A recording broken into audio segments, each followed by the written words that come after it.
Three, two, one. FNCS chat. Let's get ready. Let's go. Hope you all sit back, enjoy, and let's get ready for a good show. Tonight, we will be also watching NA East Group 2, and that's going to have clicks in it. So y'all stay tuned for that as well, and y'all sit back, enjoy. Make sure y'all don't forget to like, subscribe, and use code TKHDGAMES in the item shop.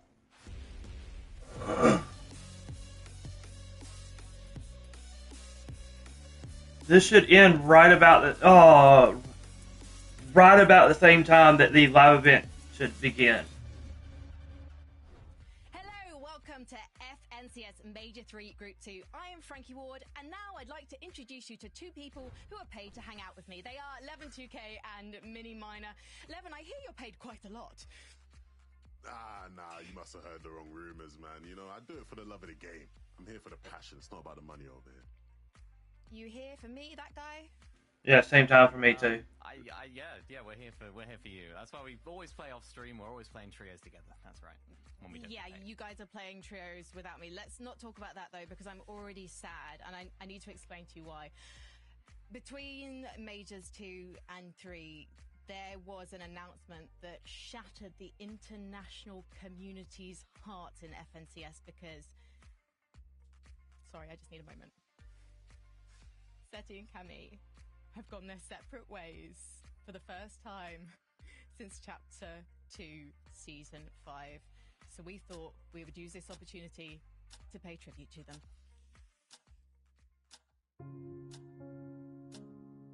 Yeah, we're still gonna keep playing together. We're gonna try to look for a third. If it's gonna be trios, we don't know. But yeah, we're gonna just keep playing together because it's going well.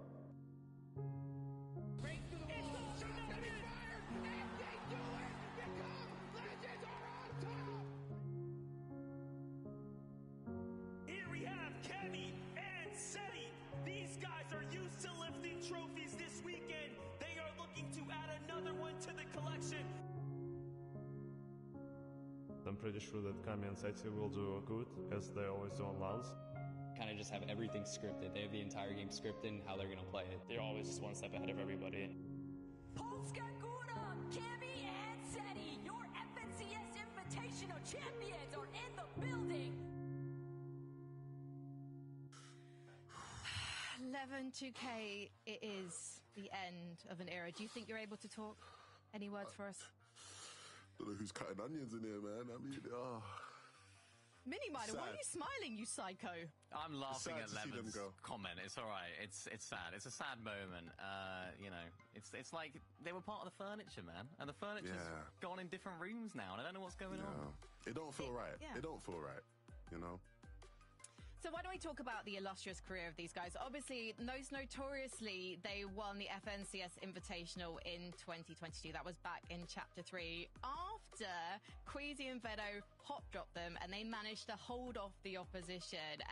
You know, that was the golden age of these guys, Mini Miner. Yeah, sort of late Chapter 2, then into Chapter 3. This is sort of when these guys are popping off. One of the most iconic duos in Fortnite history, specifically in EU as well. And I think they were a team that everyone just expected to do well. I know a lot of other players, I think Queasy said it previously, how he studies their gameplay to know how to play the game to the best of their abilities. So they were just a duo that everyone looked up to, I think, in the region. The reference point. Anytime there was any like team that was like, should we split? Should we not split? You could always go, yeah, but Cami and Seti stuck together, and look how it worked out for them, you know. But I think it's fair to say, as much as we love them as a duo, as much as they've given us so many historical moments, it felt like the time was coming a bit, you know. I feel like for the past year, you could argue the results had been dipping. It wasn't the Cami and Seti we know and love. Yeah, let's take a look at their results over the years. If you think back to Global Championships in 2024, that wasn't their finest hour. And normally, Levin, they're a duo that we expect before Woodland. Yeah, look, I mean, looking at these results here, right, you have obviously two that on paper look quite good, right, and then the rest are just not the standard, you know, you'd expect from two elite legends of the game. That, you know, third place in Chapter 5 Season 2 was one of the best individual performances I think we've seen from Cami. You know, when you look at the 9th place last season, Mini, I was one of the people that was, you know, openly saying, look, if they don't get like a top 3, top 5 in this major, maybe the era has to end, because everything felt so set up perfectly for them, and yet they still couldn't manage to get a top result. And so, yeah, it's I think it's a sign of the times that they needed to change it up. Yeah, it comes down to a couple of things, I think, with how this team have always been. I think that they've always struggled off spawn. I remember speaking about it on the desk in Chapter 3. They were like, if they get contested, things could go wrong for them. That just ended up capitulating, and I think it was one of the later seasons of last major, sort of Major 3, I think it was. They just got absolutely rolled off spawn. I know it was a situation we saw last major as well, and it was just one of those problems that kept on happening. And another one is the lack of firepower in the team. I know a lot of Fortnite players nowadays, the better teams, if you look at the better trios, the better compositions, they're the ones that have the best fighters. And unfortunately, these guys were always more that sort of calm, low-ground playstyle team that doesn't necessarily work as well anymore. Yeah, and look, when we look at this lobby, obviously Seti's playing today, right? Cammy's playing in Group 3 tomorrow. But Seti, I think, is quite polarizing because he, I think, has been the scapegoat for the large part of the past year and a half that these guys haven't been getting good results. A lot of the time, there's been questions around, is Seti grinding the game enough? Is he still at the standard? Let's be quite frank, a lot of people are saying he's outright washed. He needs to start playing with tier 4 Polish players and hang it up, you know, hang up the mouse and keyboard. And you know, to some extent, I understand some of the criticism, but I also feel like it's a bit harsh. And it's why I was actually quite happy at the Pro-Am when he was popping off. I was like, see, look, I know it's not a top-level competition, right? But it was nice to see him still on fire, and I think he has still that fire within him to perform at the top level. And so hopefully we get to see more of that today. Well, let's talk about his... Oh, I'm so sorry to interrupt you, Mini-Miner, but I'm keen to talk about the new trio that he's in with Panzer and Yapko, because actually, if you were to look at the stats for these players, on paper, Mini-Miner, it looks like Seti is the third player. Yeah, I mean, you know, Yapko, Panzer, they've been, or Panzer in particular, I suppose, have been players that sort of we know in the EU region. He's been on the come up. I remember when he played with Mongrel, Mr. Savage, just absolutely popping off, sort of put his name on the map in EU. Now, of course, teaming up with Yapko, come back from NA, and now Seti. This is a top tier team, Levin, that have a lot of potential when it comes to how they play. Performances so far have been pretty good as well. Yeah, look, you know, you have Panzer and Seti who both have great understanding of the game, you know, can make big calls, big decisions. You have Yapko who, you know, is someone who has the ability to pop off and carry in fights and bring that bit of firepower. I'm definitely really happy about how, you know, this sort of worked out for Seti, right? Because, you know, there was a good possibility. I think when people were theorizing about them splitting, you know, in previous seasons, a lot of the times the teams that people were saying Seti was going to end up with, you know, were looking quite bad, right? And he's not now ended up with these tier 4 Polish players or whatever people are trying to write him off and say he should be doing. He's landed himself with 2 really good players, 2 players who I think playing with Seti have the ability to make it to the global championships if they can really lock in this season. So this is a trio that you believe in then, Levin, from the sounds of it. I do. And I think there's going to be a large amount of pressure placed on Yapko's shoulders. But it's pressure I think he can handle a bit. Well, this is the thing, because if you look at the numbers from the play-ins, he was in the top 3 of damage ratio dealers, if you like. So he was up there with Thomas HD and Fredoxy. And that's interesting because he's been, I say practicing, he's been competing in central NA's region with Muzz and Rise. They've had some pretty good performances, but actually I wasn't expecting him to be as competitive in Europe as he clearly has been. It's interesting, right? Because we sort of had a bit of a joke here on EU for the past sort of year that Yapko's been gone to NA. Because I'd speak to like a lot of like NA pros and stuff, and they talk about Yapko as like this like crazy top player, and I was like, is it the same Yapko from Chapter 4 in EU? Like barely find a team and like wasn't calling for grands. But look, he has found himself as a player over the past year, and he's become an elite level player. I want him to bring that confidence, bring that shine, that spark he had in NA that made the top NA pros want to play with him here in these EU lobbies. Well, we have got authority from production that our 2 casters have finished crying from that emotional tribute to Cammy and Seti earlier, and they're ready to give us their thoughts on the future, specifically Group 2. Of course, it's a tearjerker seeing what went down between Seti and Cammy, but now they're both left to fend for themselves, Takata. And for Group 2, I always think it's really interesting because they've had the opportunity to take a look at everything that took place in Group 1.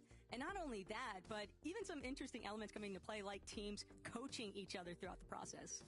Yeah, just like Dexy, Twine, Eclipse. I mean, Dexy was coaching Blake, ended up getting a VR Game 1 of NA, and now they're landing kind of that South Mountain split by Big Bend. So if we're thinking of trios that have that big shot at taking home a victory royale and it qualifying them to the major finals, I think this is a solid trio to do that. There is a couple trios contesting each other at Foxy Floodgate right above them up north. A lot of big names around there, but most of the contest stations are fully north on the map, so I think they got pretty good odds, especially if the zone is in their favor, to take home a VR. It's always going to come down to confidence. At the end of the day, you're just looking for strong performances throughout each and every single one of these 5 lobbies, Takata. And I think that they're not the only team that's going to be seeking after that. So we'll get back to the desk and let them break down some of the teams to come. Thank you very much. Last week in Group 1, we had some Titans in Paradoxy and Vanya's trios.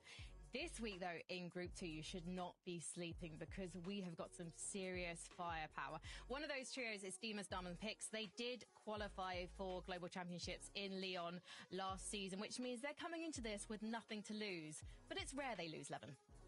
Yeah, look, I don't want to get ahead of myself because obviously we're talking about Pix, Dimash, and and I know we're going to talk about Malibuka's trio in a second because they are, big titans in this lobby. But I like the sort of contrast you gave there, right? Because last Group 1, Vanya's trio and Fedoxy trio, I feel like they're the 2 big name teams that everyone's talking about this season. It's like the best in EU, the favorites, right? The teams everyone needs to watch out for, Mini.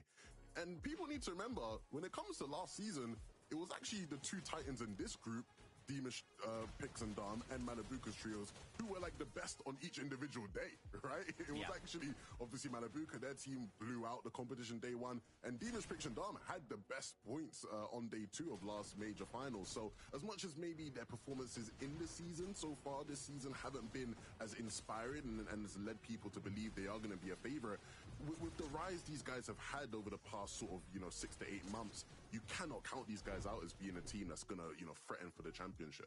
Yeah, and I remember during Major 1, of course, it was their first major finals. They were very new. They had a lot of, the sort of lack of pressure on their shoulders. They performed really well. They had the record for the sort of new team in Grands. And then they came into Major 2, a lot more pressure was on their shoulders. They didn't have a very good day 1, as you mentioned, but that day 2 comeback was so good. And now that they're already qualified for global championships, I think we might see that sort of return to that Major 1, lack of pressure, a little bit of freedom, sort of play style that we saw from them in that major. They were just so consistent, so good. They've also now switched drop spot to Utopia City. So Queasy left there. Of course, they were at Pump Power. Now they're landing at a new drop spot. So I think things have got a little bit slow in terms of how they're going to try and adapt to that. But last major, they qualified through a win in this format. So I hope to see more of the same. Well, Mini and Minor, Demon's Diamond Picks, they did have a fantastic day 2.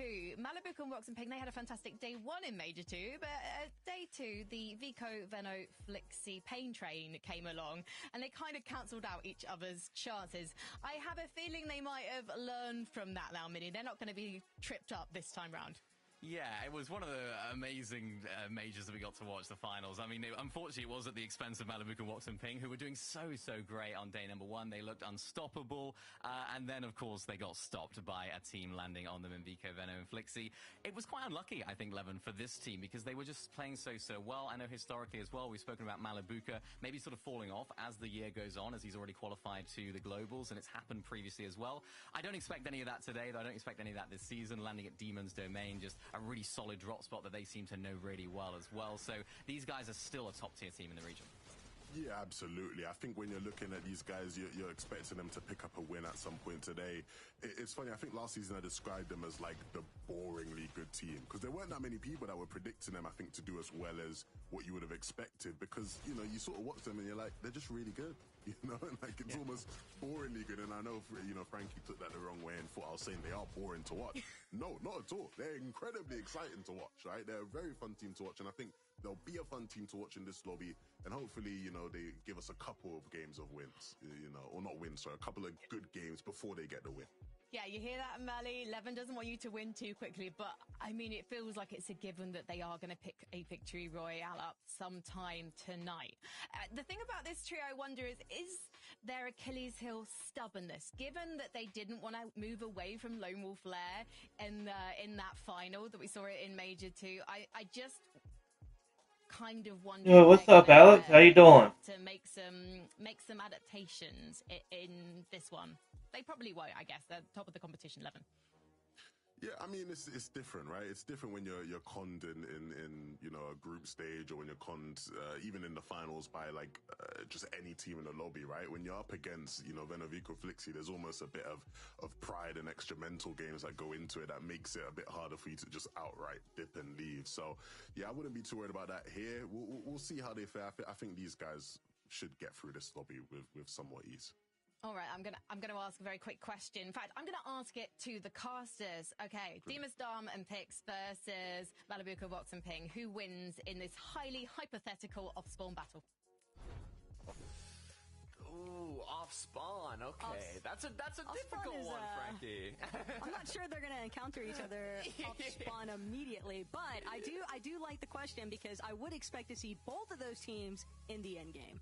100%, and both of them respectively have a very solid drop spot uncontested for this specific group. It's going to be an exciting one. We even talked about, you know, SETI playing with a brand new trio, Yapko Panzer, and the north part of the map, I think there's literally 9 trios contesting each other, so that's even better for Demon Storm Pix and SETI's trio because they can kind of make use of that as players rotate down south. It's going to be fun, Taco. It's also going to be teams keeping an eye on which teams are actually qualing through to that Major 3 Grand Finals, because what drops are actually going to open up. We get to find out here who takes it home. All right, chat, let's get ready for match 1. Let's go.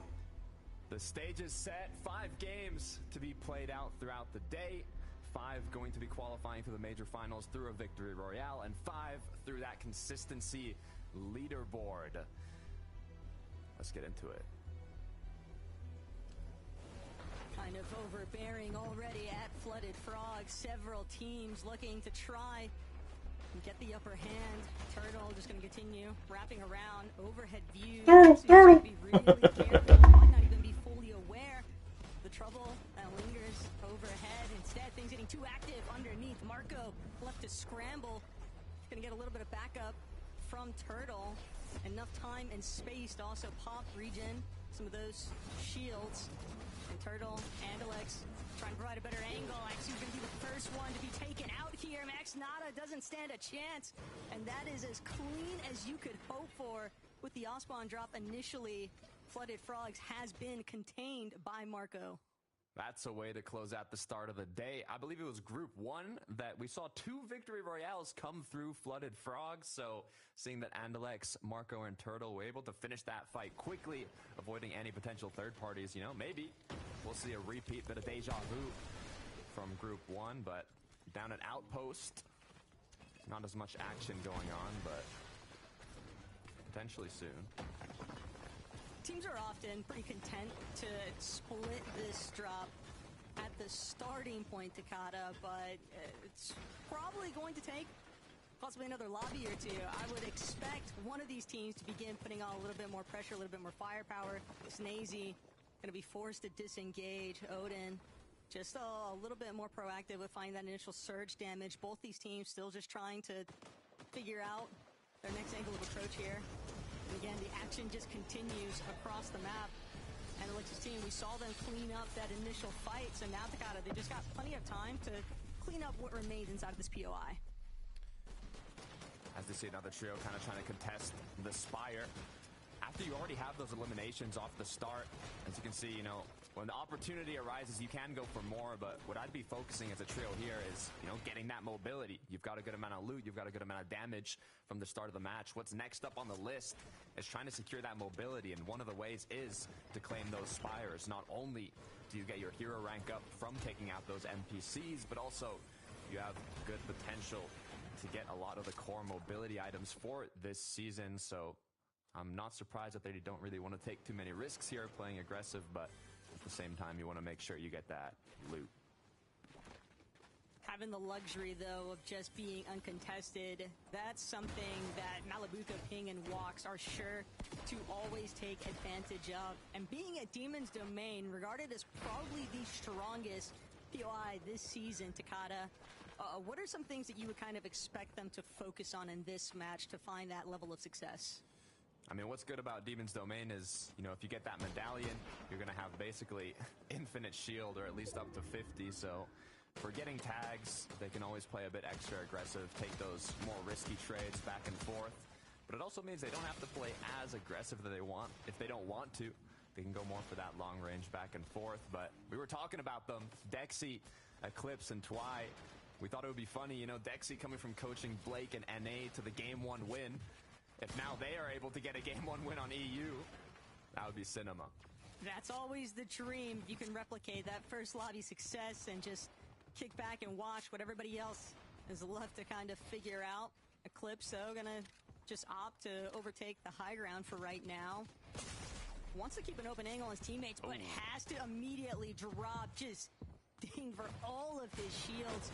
And that's gonna be straight to the low ground, but right up above, trying to see if he can hold that floor long enough for Twy, Eclipse, somebody to rotate back over, but no, instead, Dexy and Eclipse, they're gonna close in on Seziak, and that's gonna be a nice elimination to open things up with. Enough space as well created. And action actually picked up over at Outpost. Kind of surprised to see a conclusion come a little bit sooner, considering how slow-paced things were looking there initially. Yeah, had their opponents loot up for them, robbed it all. Good way to start off the day. Issue with having a drop spot on one of the corners is if zone does end up pulling very far, you know, you're not going to have a lot of time to plan out or even like get some necessities if you're not able to get them on early in the match. But luckily enough, it seems that the zone has potential for kind of pulling close to them here, as it is going quite south.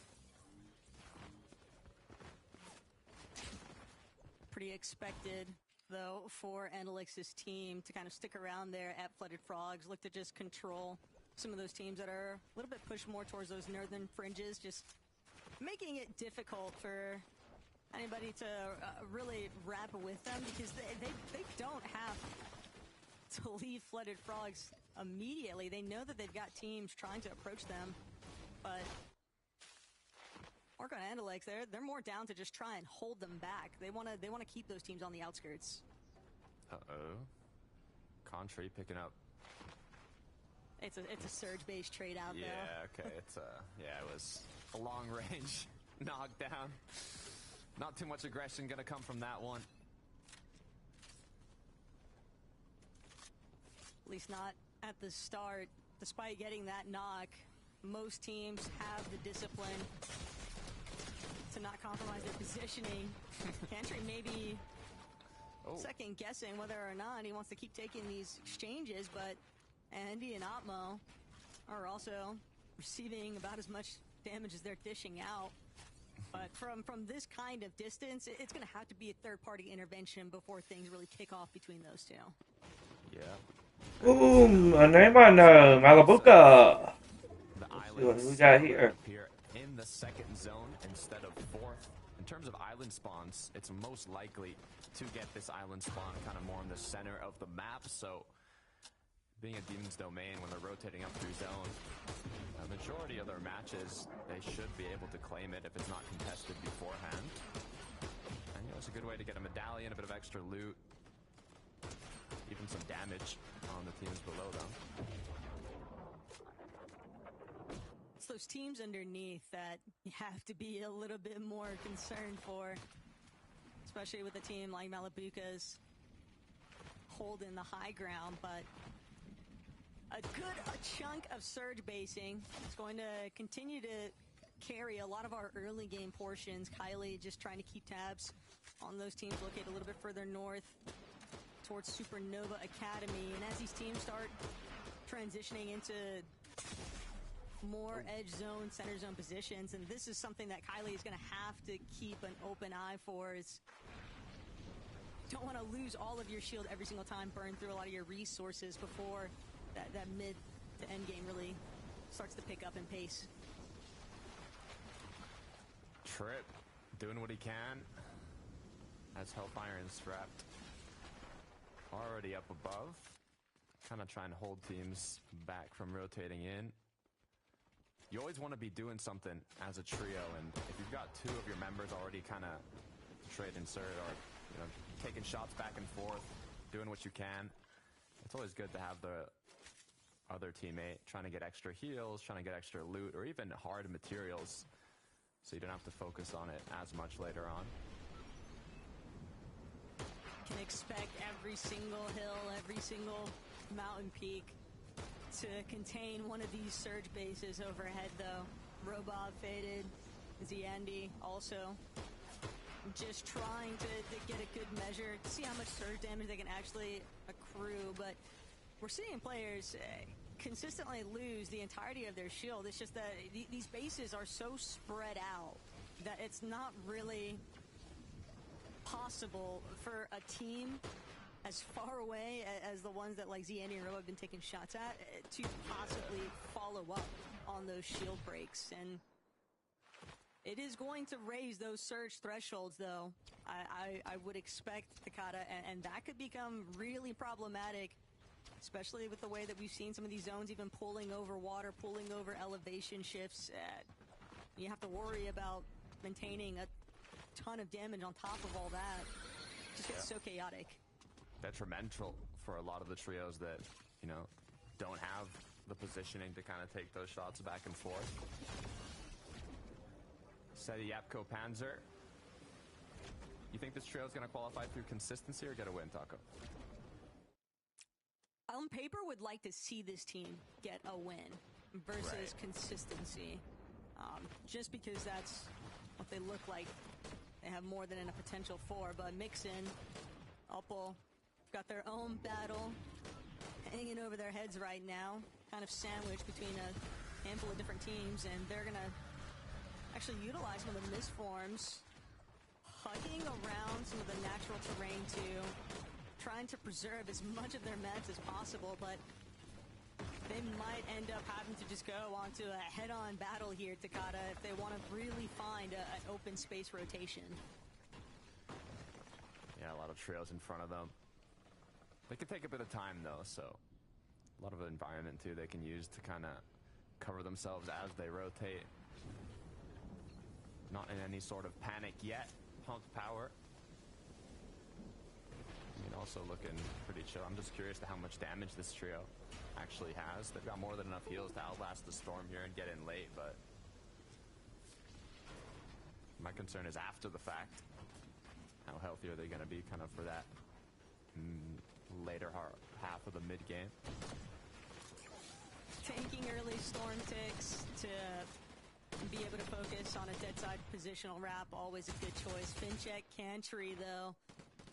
Things are getting a little bit dicey here for Daj, trying to see if he can just maybe be the first to drop from his team, apply a little bit more that disruption factor underneath, but Robin, Jew, they don't seem like they want to let this one go. One of these teams could possibly be in dire need of some surge here, Takada, because it's been rather awkward positional hold so far from Kylie Jew and Robin, just hanging underneath this surge base. It's true. Pulling every zone can be a blessing, but also a curse sometimes. If you're in a really uncongested side of zone, the players rotating in are going to be quite late to get there. And sometimes you just need that damage. If you have enough elevation, you'll be able to find the angles, but at the same time, if not, you might be put into a bit of panic. Looks like they don't want anything to do with the engagement, though, so gonna move on along. If you feel confident in the amount of surge damage you've already acquired, why take any kind of unnecessary fight? Just drawing unnecessary attention to yourself. It's a good mentality for Strokey, Bevies, and Keto. Definitely wary of the fact that there is a surge base overhead on this mountain span just outside of Brutal Boxcars, but they don't seem like they're in any sort of a rush here, Takada. With 6 eliminations, you have to imagine that they are set for their surge threshold. Yeah, they gotta be maybe even elim leaders so far in this match. No need to risk anything else. Here at this point, you can even kind of look for playing the inside a zone route to get more to the uncongested side.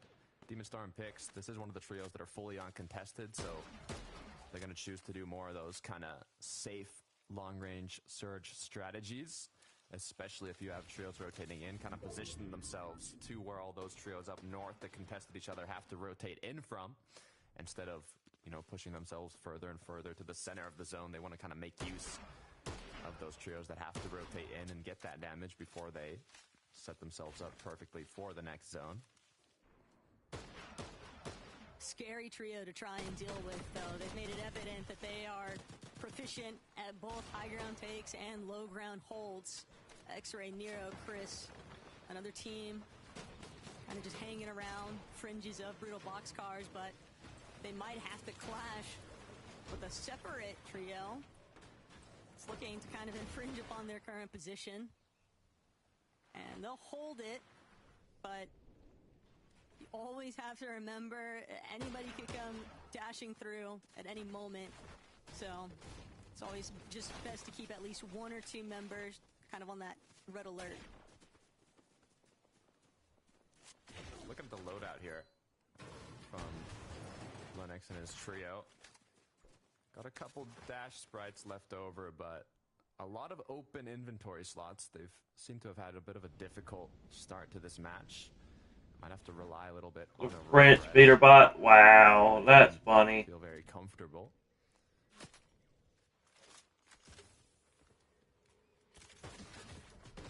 Selex's team, though, probably just content, kind of monitor these teams that they know are going to have to rotate through them, essentially. And they've got plenty of white heals, so they can actually choose to tank, again, a little bit of Storm if they choose. Takada, just to apply some pressure to those teams rotating in a little bit later, kind of control the flow of the lobby from that area next to Foxy Floodgate. Yeah, if you actually get, good enough of a zone, you can get a kind of forcefully make a non-congested side by just blocking the rotate of the players that, are trying to get past your little base you've made and then give yourself more of a free rotate later on. But you have to be quite quick to your positioning to do something like that. As I like that these players are making use of basing up in a city, which allows them to kind of refarm the mats that they've already used to create their little base in this part of the game. As Storm Surge warning is now active. 166 above is not bad, but you can never have too much surge, Taka. Yeah, not bad, but could always be better, especially when you just look at the sheer volume of players kind of surrounding the lower faces of this mountain span. All you need is one or two clean opportunities, and that's something that Rudolph is trying to create. Granted, it's not going to be an easy team to just roll right through. Trying to be cautious about their approach, sticking side by side. And only Fetty, see if you can get that separate angle approach. Instead, they're going to opt to use the Medmist outright. Xerox is taking a little bit more damage than what he bargained for. Nixoy, Rick Nada, two of them might be able to actually hold Fetty back, but you got to keep in mind, there's always going to be opportunity for that third-party intervention if there's no conclusion found. And that's something that neither of these teams wants to deal with. Not at all. Good zone pull, though, onto Utopia. Demas, Fix and Dharma are going to be happy, but now with the Storm Surge active and both trios incredibly below, they're forced into making a decision here, as now a couple eliminations are going to get picked up, but it's not even enough to make them feel comfortable. Still getting hit by Surge, as now they're only 15 below. As here, I would try and elevate myself just to, give yourself a bit more vision on the surrounding trios, but something has to be done if they want to survive here. Kickstarm and Demas were also still hanging out, and they were low, but we saw that they have white heals. It's these surge ticks that are the real issue right now for Rick Nada's team. They've got to force some kind of damage. You can already see at least one member from Rick Nada's trio just full sending it up against Plazi, but still no opening, still 81 below, and still waiting to see if they can even close in onto that opportunity to get some additional damage onto Plazi. But this is just going to utilize practically all of their heals, Takada. Even if they find damage to put themselves above the threshold, they're going to need refreshes now if they want any further success. Yeah, Demon Storm not peeking at all, knowing that is a trio desperately looking for any sort of damage. Yapko gonna try and take the trades. No shots being connected. Still 34 or below. All they need are a couple AR shots to stop losing HP, but they're just 2 ticks away from getting knocked out of the match. And in a couple seconds here, if nothing happens, we'll see them again in game 2. simply not many options left now for Rignata. As a solo being underneath the surge threshold, 152 at that. Things are definitely looking rather grim here, Takada. He's still hoping to try and clutch up a placement or two. Consistency over the course of all 5 lobbies is usually going to net you that threshold of qualifying in the leaderboard, but Rignata definitely wants to start on the right foot. This is just such an unfortunate situation to be in, but he's still trying to make the most of it. Has 1 medkit left to play, and just hope that somehow, some way, the surge is just going to turn off automatically. Maybe the lobby kind of thins itself out for him. Yeah, I mean, issue is when your teammates are both down, if you start healing, 0 chances of you getting more damage. As now going to be forced to knock on someone's door, but when it's a full trio and you're 1 tick away, a miracle is what you're going to need. As he goes for the aggressive play, pickaxes into the box, but no success going to come from it. Looking at Ping Walks and Malabuka. Tayson actually getting knocked down early on. This could be detrimental to the trio because not even a lot of placement points have started yet. Doesn't matter what matters here for Malabuka. Ping and Walks' height now might be purely up for grabs here. And Kylie, Robin, Ju, they want to see if they can get their own piece of it. Staring across the way, they're going to chop out Plazzy's attempt. And now, Kylie kind of just waiting for that next zone pull. They're going to be some of the first to move. Kind of just gearing up with those dash sprites. And now, might find themselves clashing directly with Pixstorm and Demas, but they've already dropped a layer. It's that secondary height now that Kylie's trying to see if they can clear out and continue dropping, continue swapping layers, see if they can catch one of these other teams off guard. And it's Darm who's really got to be careful at trap, nearly catching him out. Instead, Kylie have to sit, lurk, and wait, but Surge is ticking away here, Takada. This is the real reason why we saw them trying to get more aggressive in that secondary height. They're looking for the congestion because they need the damage. Incredibly difficult rotate ahead of them as well. Gonna have to cross the water as Ju's forced to pop a med kit. Just 10 HP after that surge tick. Now gonna be behind on zone. Difficult rotate up ahead. Still 126 below. Robin's gone down left as a duo now. Everything is going wrong for this trio. As Kylie's managed to get 1 above the threshold, he's now gonna have to ride the wave, playing back a zone. The shots come through, big knock. As now materials are refreshed, but still such a long journey ahead of them. And Ju's just gotta hope that these teams don't choose to keep turning back around. Ju now trying to break through. Fruzy has been knocked, but Gold is gonna be the one to actually hold strong. Still trapped way at the back of Storm. It's gonna take them a whole uphill battle to actually catch up to where the rest of the pack is moving in on. Seti, Yapko, Panzer looking very healthy. Darm and Pix though underneath, just hoping to get this double revive off onto Demas, but it's no good. Demas instead gonna draw in the attention of the rest of the lobby. The full focus now coming in onto Darm and Pix's positions, and Darm just can't withstand the pressure. Pix has managed to break away, tuck himself into the corner, but as a solo Takada, he's got to come up huge here.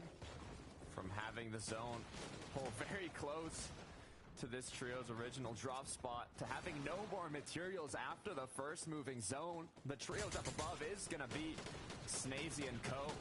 We're going to look to close this one out. I also saw Seti. Yapko and Panzer were looking quite healthy here, as zone is going to pull back to Utopia City. This is a tough break for some of these teams in the low ground. They've expended so much of their hard material just trying to survive. Some of the pressure being applied to from the teams overhead. Ice, Clement, Snazy just trying to keep a firm grasp on their position. Snazy now gonna look to try and intervene. And from secondary height, Tripper, Hellfire, Scrap, misformed straight towards front side of zone. That might draw them into a fight with Seti, Yapko, and Panzer. But Hellfire seems more than prepared for it. Just gonna immediately start tunneling out, see if they can catch Pincheck off guard. But no good. Supportive measures have come into play here. But Seti, Yapko, and Panzer They don't want to tackle a team. Oh, they're going to chop out Nea and bring him down into their box immediately. Clean elimination there for Seti. There we go. You got to be careful, though, as you have to stay ahead. You can't let those refreshes slow you down. You need your Tarfer to continue pushing forwards, continue getting space, as now they're going to be forced behind. Next zone has appeared. Dash is going to get reset as they're going to try and focus on positioning here. Getting a bit elevated, too. Will we see a potential second height as Panzer's gone down? Left as a duo now. Walks Malabuka Ping looking incredibly strong. That was such great awareness there from Ice as well. Immediately beaming Seti's team the moment that they tried to make that layer transition into the secondary height positional hold. And now Seti going to be forced to drop practically all the way down on ultimate low. You can see a handful of players kind of trickling by him, but he doesn't have a chance to even try and consider a refresh as a solo. He's got to take the time to heal. But Seti still managing to hold strong here. One more Memon is going to buy him a little bit more time to tank a couple more ticks of the storm, but he's got to move forward. That's a knock, though, onto Berg, and that's going to be the refresh he needs. That little bit of additional siphon health just to keep him moving forward, playing as close to the low ground as possible, but finally, with a little bit more material to his name, he's going to work his way up into that middle height position, Takata, and no one has managed to spot out the fact that he's a solo. Great job clutching out those extra points. Height has been overthrown, but Seti is looking to make a name in this first match. His trip's already been cracked, but he's got to be careful. Mistborn puts into play. Cannot take damage for a few seconds here, but he's going to have to build. Just wood is what he has left as Finchek, Contri, and Pradaj. They've overthrown high ground, and they're looking to close this one out. And Finchek, he's going to drop immediately, refreshes the material count, and flies right back to height. Only a matter of time before he drops half the material to Finchek and Country overhead. But Seti still going strong inside of all the traffic surrounding him, sticking to the low ground, knows that he's got a player on his wall, but doesn't have a chance yet to even look at us. So instead, he's got to just keep moving forward, hoping that there is any kind of last-second commitment that he can jump his way into. But Finchek losing the high ground battle to Wox, who's now completely overtaken overhead, and he finally finds that shot closing onto Finchek. This is a switch up now. Wox and Malabuka, they're looking to bring this one home as a duo. Both not missing a single shot as it's back-to-back pumps continuing to hold on to height. All they need are a couple more eliminations as Seti's gone down, but it's a full trio below. A 2v3 to close out the first game. Silently, Nero, X-Ray, and Chris, they were just maneuvering through the low ground while height continued to topple over itself. Chris now going to try and challenge Malabuka and Wox 2 versus 3, but Chris lost all of his shield. Wox going to close in. Nero's been knocked, but Wox doesn't get the siphon in time. Malabuka drops, but he holds it just when he needed it most. Malabuka finding closure here, Takata. I believe everybody gets a limb there. Go Malabuka, I think. I'm not even fully sure, Taco. In those final moments, it was shot after shot. Malabuka. That's Malabuka chat. I don't even know who won that chat. What a way to kick off Group 2. This is looking insane. All Malabuka and Wox had to do was connect every single one. What an end game, though, chat. What an end game. That was wild. Seeing them together was actually ridiculous, but kudos to the team from underneath. I think that Nero and Chris, they had the right idea. They knew that they had to take that battle towards the high ground, but right there at the very end, it really seemed like Finchek, Pradaj, and Contri were going to have the opportunity to win this from height. It's just, that's how quickly things can 180 in these final zones. I mean, it was a perfect retake from Malabuka and Wox. They had more than enough materials. They had everything they needed to retake height. They were just waiting for that perfect moment. So it wasn't Malabuka. It was Finchek, Contri, and Pradaj that ended home taking game. Frankie Levin Mini, you got wow. I think I'm still processing, to be honest, guys. I don't blame them. Hey, what an end game. What an end game. Finish because it really did look like Malabuka Malabuka might just about have pulled it off. However, we have to give kudos to Fincheck's trio, because they had high ground so confidently for a lot of that endgame mini. Yeah, I mean, when they retook high ground, I thought, yeah, really nice take. Of course, there was a team on it before, and then, of course, they overthrew that. I thought they were just going to ride out to the win, and then, of course, Malabuka's team comes in, throws everything out the window. I think it's Cantry that's left as a solo. I think he would have been surprised himself. How did I actually win that? It was a bit mad there in the end at 11. Yeah, a bit all over the place, but I think these guys played the game well, right? When you look at these guys, Cantry, Fincheck, they are players who I think, you know, when you look at group stages of FNCS in previous seasons, their players are backed a lot because they have so much firepower. Obviously, they were playing with Upward in the past, and, you know, they looked really impressive. And then Pradaj is just like the biggest passion merchant in EU, so I've always been a big fan of him. You know this guy is going to be screaming his head off after picking up a win there. And like you said, Midi, an almost unexpected win with how the final sort of moments played out, but yeah, their high ground play was good, and that's what it takes in these lobbies. You give yourself a chance by playing that way. They held off all right, I would say, from, you know, Malabuka and Wox's aggression. To be fair to them, when Wox is hitting shots the way he was, there's not much you can do about it a lot of the time. But yeah, big win for these guys, and I'm sure there'll be a force in that final. From the way that a number of these top trios were playing in that first game, we're going to see a lot of competitive endgames. So we're going to take a quick break. When we come back, we'll be looking ahead to game 2, but not before we've had a few natters about game 1.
All right, chat. What a good end game for the first matchup. Now let's get ready for the next matchup number 2 here in about 1 minute. Hope y'all all sit back and enjoying. If y'all haven't already, make sure y'all hit that like button. And hey, if you're new, make sure you hit that subscribe button. See, I'll make a dare with y'all. I dare y'all to hit that subscribe button. Let's get it. Let's go.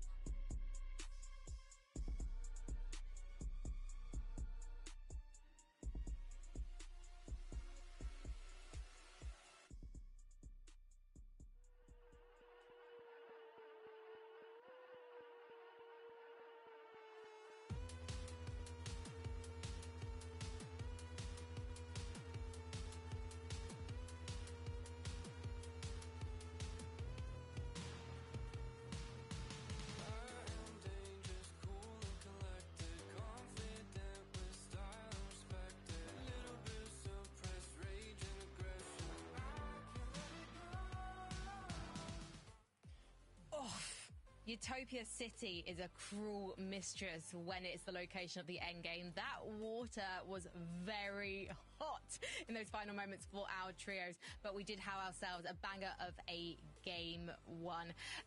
11-2K, was that an enjoyable way to start the day? Absolutely. I mean, you sort of got it all. I think we saw, you know, teams struggling for surge as they do in these lobbies. We saw great high ground play, great attempted high ground retakes, you know. We saw a nail-biting finish where you didn't even know who won, you know, so it all worked out there. Well, Malibuka didn't win. We can definitely confirm that now. It was Cantry's trio who were able to take the first victory royale on that spot in the Major 3 Grand Finals. But it wasn't for want of trying, Levin, because they looked so impressive. I'll be so real. I was watching them when they were going up, right? And Wox is just, you know, going crazy. And I'm like, please don't win this first game, guys. Please. I said I want the entertainment for a couple of games. At least give me, you know, one or two more. They look so primed to do it. I mean, even with Ping going down, Malibuka and Wox, it's actually so scary, right? Like, I'm sure we're going to get to, like, the Wox highlights a bit here. But, like, when they're going up, Mini, and they're just fighting these guys, it's like they're not, like the commentators said it, they weren't missing. Like, they make it look so, look at this from Wox. I mean, it's just nasty. Unreal. I mean, that's exactly what you get when you put three incredible fighters in the same team. When they do go up for height like that, it's so difficult for anyone that's up there. I think at the end here, we might get a little look at Malibuka's POV. A little bit of a misplay, I think, with how he did this. Because, of course, Wox went down right here, and I think he dashed down. And, of course, these dashes don't sort of negate fall damage. So I think that's ultimately what happened. Yeah, he accidentally did it, so it wasn't even a mistake that he made a decision. He accidentally dashed in. So really tough situation, really tough circumstances for them. But not a bad game at all. Was it 13 elimination, second place? So not bad. A huge number of challenges for height as well. If you look to fifth place, Snazy, Ice and Clement, we got our French representatives there hoping to make it to Leon. They made an early play for that high ground position, mini-minded. They just weren't able to sustain it. Yeah, they had a really nice zone pull, actually. This 8 zone pulled nicely for them onto that hill. They already had that position secured. You can see them investing so many materials, but ultimately that was what went wrong for them. We could see Seti. I think if they managed to pick up these refreshes, they would have been able to play out a little bit longer, Levin, but it was just the lack of materials that gave Fredage and Code the green light to go for height. Yeah, honestly, I, as weird as it sounds, I don't really have much wrong to say about them. I think they got a bit unfortunate there. They couldn't get the refreshes. You know, it's a typical game we see in these group stages where, like, a team invests in high early. But in this case, they actually sort of made the right decisions to potentially have kept it. It happens. I hope we'll see them back up there, though. Of course, all eyes were on Seti and his new trio going into this one. And we have to say, Seti still got it, clutching into the top 10 in that end game mini-minor as his teammates fell by the wayside. Yeah, some really nice plays here from Seti individually, of course. They got a bit messy at times, I think, at the end here as well. They got a little bit split. It was a little bit tough, but ultimately it was a pretty well-played game. It was a nice zone for them as well, Levin. Now, of course, they're landing a shining span, so I think it just got a little bit messy. And this was the moment where the high ground team tried to take them out, couldn't quite find the refresh. But, I mean, all eyes have to be on Seti here. I mean, look, we were bigging him up, right? We were saying he's not washed, he's not finished, he's still here, he's still alive and fighting. And he did just that. So look, these guys are going to be a team who, you know, are going to be in that sort of top 5, you know, consistency range all day long, I reckon, right? Because when you have the individuals to still clutch, even when, you know, you have these games that maybe don't quite go your way in some of those moving zones, you're going to be more than fine. It's really interesting as well to see Seti clutching in that endgame, because I think that in recent times, one of the issues that he's had in trios and in duos with Cammy is Cammy's always the one who's normally there, surviving, having to clutch things out. And now we're getting to see actually Seti, that game sense coming to the fore and seeing what he can do for his team. So long may that continue as we head into game number 2 with Taco and Takata.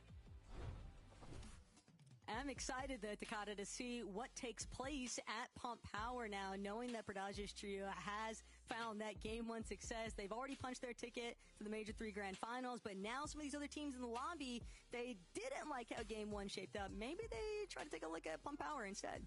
I would not be surprised at all, because there was literally 9 trios contesting each other on that north side of the map. So now that you have one of the north POIs more free, it's time to kind of see who is going to try and claim it. Even at Flooded Frogs, after being contested, a lot of rotates came through, but the battle bus is ready. So let's get all right, chat, let's get up into game 2.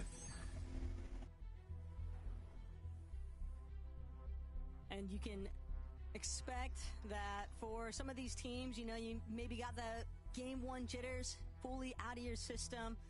Got to start kind of turboing through these lobbies as if you're just playing any other game. You don't want to think of it as that pressure fully set on, knowing it's like the last opportunity, right, to try and get into the global championship. It starts with qualifying to the Major Grand Finals, and that starts with winning your off spawns and repairs, bringing down Andalix early. But there has been a clean 1-for-1. Is now Turtle trying to see if they can turn this back in their favor.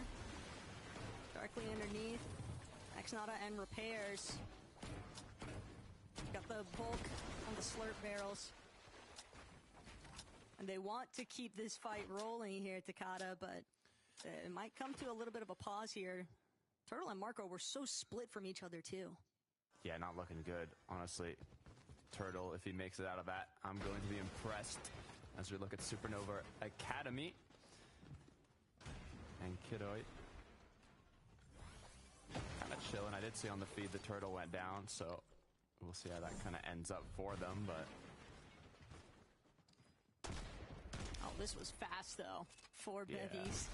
Just immediately bringing down Gobal. That's kind of what you expect, too, at Supernova Academy. But those early 2 eliminations, the quicker that you can clear out a contested drop, the easier it's going to make those loop path rotations and whatnot all the more smooth. But pump power has been claimed by Plazi's trio. And now to see if they have the same level of success. Yeah, I mean, the issue is when you drop in a different POI, you kind of got to switch up a little bit. You're not going to be as efficient in terms of your early game strategy and your rotates, but having such a strong POI is not something to complain about. As now the issue with, you know, fights taking longer and Flooded Frogs being in the most contested section of the map, it means a lot more potential for that third party to come through and end your game early. So we'll see how they end up playing. They know the third party's here, so no surprise attack happening anytime soon, but you're going to have to play a lot safer now and use a bit more materials just to get around. But for 2 separate teams at some of these drops, Takada, some of them have more menacing plans. Ricknata lurking, waiting, hoping, gonna wait for the last member. Instead, it's gonna be an opening shot, but it's a turnaround. Ricknata punished. The moment that they exposed themselves and they didn't find that initial knock onto Fede, that was the end of the line. So they were immediately both eliminated back to back. Hey, respect the effort though. The 2v3 was kind of difficult, but you know, Fede got the job done. As we look over at Demon's Domain, Ping Malabuka Walks were hitting some incredible shots in the last match, already at 93 points. It's kind of set themselves in stone for the remainder of this group. All they kind of got to do is what they're already used to. Honestly, I wouldn't be surprised if we see them taking home a win in this game or even the next one coming soon. But Dexy, Eclipse, and Fly, we talked about them earlier. They successfully got these 3 eliminations at the start of game 1, but repeating it might be easier said than done. The way that they're tackling this battle, though, it's the smart play. Just side by side, challenge these walls, and easily go for the open shot. I mean, 1 versus 2 situations that Dexy, Eclipse, and Twy, they're more than comfortable with taking those. But Twy now needing a little bit of backup here, instead trying to crank up for his life. Needs a moment to reload, but Eclipse going down. That is a big response out of Matez and Seziak. And it's also going to delay the outcome of this fight. And that's where things become problematic, Takada, because another team could very easily enter the conversation now. Not only that, they're on one of the corners of the map, so luckily enough they can see the zone, but if it continues pulling as south as possible, just going to kind of delay their whole match. And Dexy knows this, as the aggression is going to come through. Twy almost has been cracked, but has done the same amount of damage on the receiving end. As the group up comes in once more, Twy's going to be forced to heal. And even disengage now. Both of these teams are practically out of materials, Takata. They've been going at it for so long. And even though they can both tank the early Stormtick damage, that's not the problem here. It's just the fact that Dexy and Twy, Matez and Seziak, one of these teams is still going to have to make a play for the reboot, man. And they're both just so low on everything, but Twy is going to be the first one to fall. Dexy trying to see if he can still keep his final lifeline rolling, but Matez, he gets the siphon off of Twy and then takes the open right-hand peek. And that's going to be a long draw battle, but Matez will at least be revived with Seziak there, and for Focus, he'll have to wait for his teammates to actually make the play on the reboot. Huge pump from Matez. That was a huge connection. Incredibly close. Shout out to Dexy for almost clutching that one out, but after the siphon was acquired and Dexy had no more materials, he ended up going down to the right-hand peak like you mentioned. 1-1 for the trios currently after the second match. Fastrokey, Bevies, and Keto, they're playing extra aggressive even though they already have 3 eliminations. They want even more. And they might find it. Nero, X-Ray, Chris, this team is incredibly low. And Bevy's just going to continue to maintain this pressure. And Keto and Bevy's both just chasing down X-Ray. He's doing everything in his power to see if he can create a little bit of space, see if he can reunite with the rest of his team, but that opportunity is going to be shut down. And Keto will get the body loop. Bevy's finds the knock onto Nero. And only Chris left standing, and not for much longer. Another big set of eliminations for Bevy's team, and it's definitely setting themselves up nicely for being able to focus on their positioning. They've got to have so much surge by now. Yeah, can't ask for more than 5 eliminations by second zone. Mixing up also looking quite good.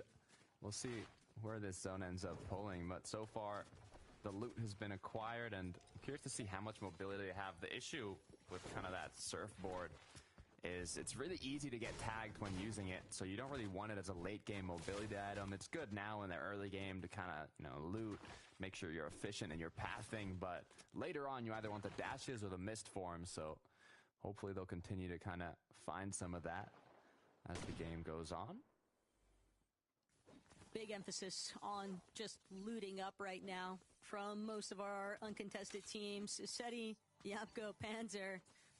If anybody was questioning, but then again, before I get ahead of myself here, Takata, it is only game 1. I want to see that Seti for games 2, 3, 4, 5, or even sooner if they, the Victor Royale win and you're in. That's always a nice condition to go in on, but I do love that we're seeing Seti be so proactive even when he's left in that kind of solo fiasco. 100%. You clutched up a good amount of points. They kind of fell apart when they were going up layers to second height, but even then, they already kind of staggered themselves from the previous refresh, so it was a bit of a difficult rotate. Good news is they're still 4th on the leaderboard. I mean, 3rd if you count the trio that already qualified through that win, so like you said, it's only game 1. We don't want to get too ahead of ourselves, but looking at Tripper and Strapped and Hellfire, they managed to kind of take shots back and forth on a bit of a surge base, but yeah, it looks like they still have it once again. It's just very easy for Tripper to cover a lot of ground using those geysers, and no surprises. The surge base is off in the distance, on par with the same elevation practically as Rift Island spawning in, and several teams all having to essentially keep tabs on those elevation holds. You never really want to be caught up in any kind of crossfire. Teams that are looking for those surge damage tags while you're just trying to make your open-ended rotates. Utopia City now also being a little bit gutted, as is tradition. Teams wanting to make sure they have as much hard material for future rotates.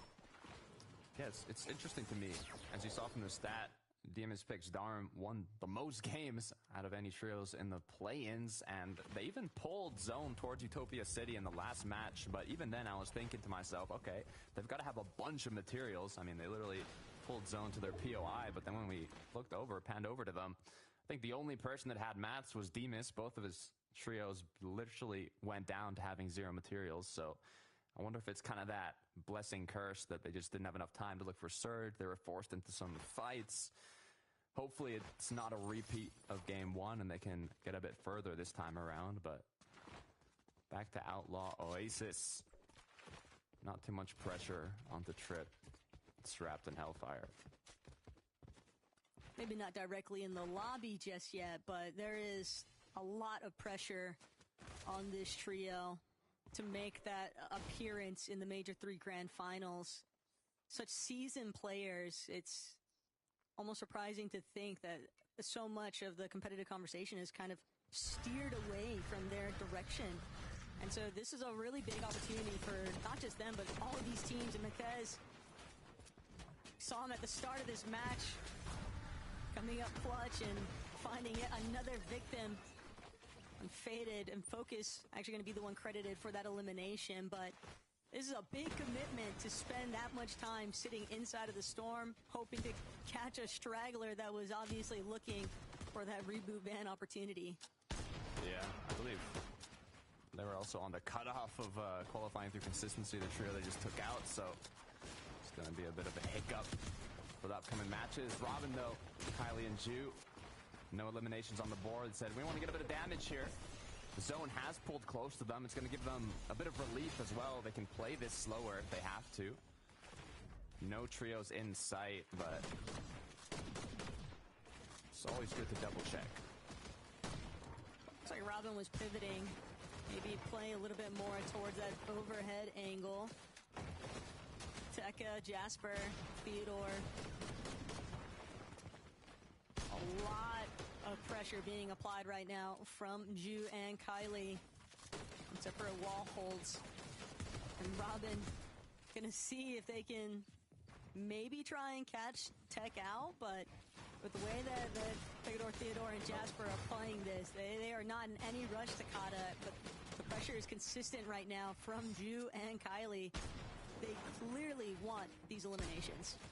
Yeah, from the looks of it, Jasper and co are being hunted right now as they just kind of try and survive and take some shots back and forth, but half of their base is in the storm, so they are just kind of ticking away slowly as Robin's just waiting for an angle. One big pump is all it really takes to give you that kind of confidence to continue pushing on through. You don't want to take any risks beforehand when the HP and shield is equal between the trios here. So it's all about just finding angles and waiting for one slip up. But you got to have one of your teammates, if you're the aggressor here, just keeping an eye out around you, making sure no other trios are sneaking up or looking for that third party. And you can see in the mini-map, there is one player doing that. So no worry of getting third party. Continue the pressure. Good job just kind of doing damage back and forth. That was even a win in my books from the fight, even if they didn't get a single elimination. Well, for Kylie, forced to disengage, has to go play for heals. We saw Jasper holding on to that med miss too. So, smart move from Jasper's team. They're going to opt to just rotate completely out of the line of sight. That's why Ju's trying to ramp up a little bit higher, trying to see if they can still get an additional tag or two. And Ju, even more intent on just keeping this fight going. He's not done yet. He's going to chase down Tech, Jasper, and Theodore. He's just holding the zipline hostage. He is not letting... Oh, what's up, SK? Chug Jug buff. Not worried to lose a bit of HP for the potential extra damage. He just has to be careful with the shots fired back.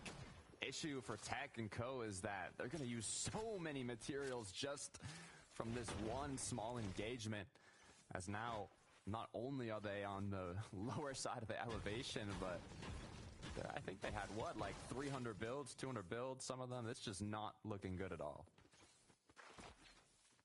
Robin now looking to spearhead, leading the charge on chasing down Theodore and Jasper. Just trying to wait for an opportunity to get any sort of additional tags onto Tech. A little bit fortunate there, too, that Robin wasn't able to connect with those kill switch revolvers, but with the way that they are pinning down Jasper's trio, they've got to make sure that they don't wind up getting hunted themselves, because we saw another team kind of holding out, hiding alongside where Robin's at on the mountain span. And this could get problematic for Ju's team. Oh. Even more still for Jasper, though. They had no idea about that third party intervening, and they're just going to get picked off immediately. Yeah, they will be able to pick up Jasper here, I'm pretty sure, but once they make it into zone, they are going to be not healthy at all. I was looking at the mini-map too. Zone is not too far once again, so due to pulling these pretty good zones, they're just able to take that extra time, get a good amount of damage. How you doing today, SK? Pretty set up here, even with the launch pad to continue their rotate if they want to use that. You do have to be careful in these sections of the matches, though. When so many trios are kind of in clusters, you don't really want to take those launch pads or use those types of mobilities that kind of open yourself up to take a significant amount of damage. It's also about just trying to monitor some of the other teams that sort of pop up in the horizon. Clement, Snazy, and Ice. Saw them take a stab at trying to hold high ground in game one.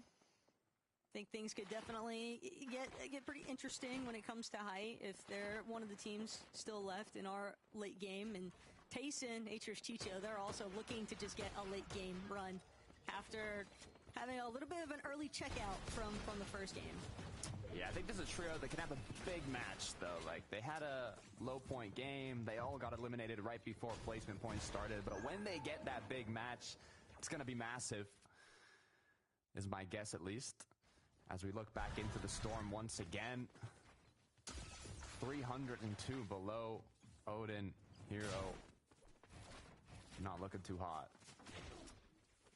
Trap Tripper and Hellfire, though, they had so much damage.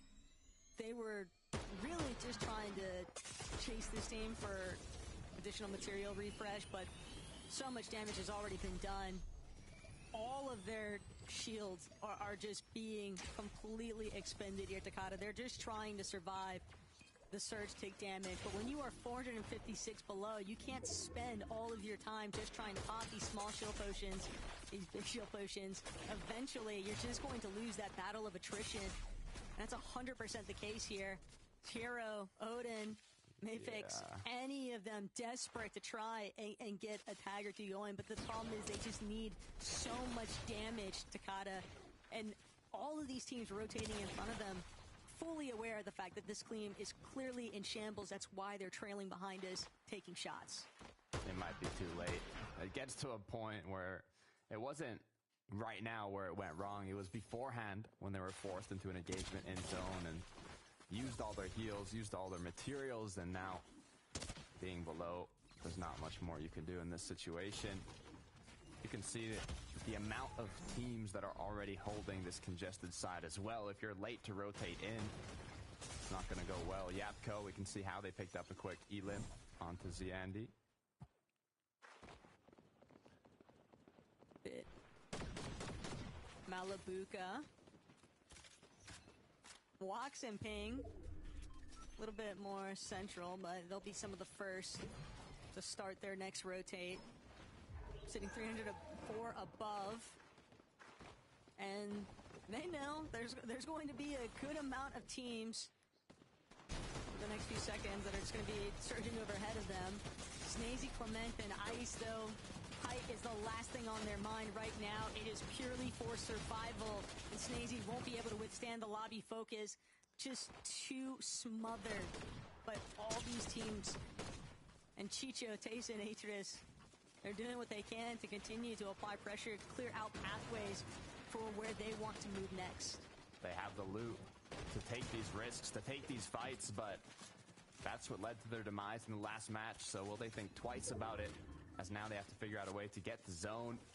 A lot of teams already going to be holding them. If they can reuse mats from previous trios that rotated, it might be a good way to conserve a bit of the mobility, but Mist Form is going to be put into play.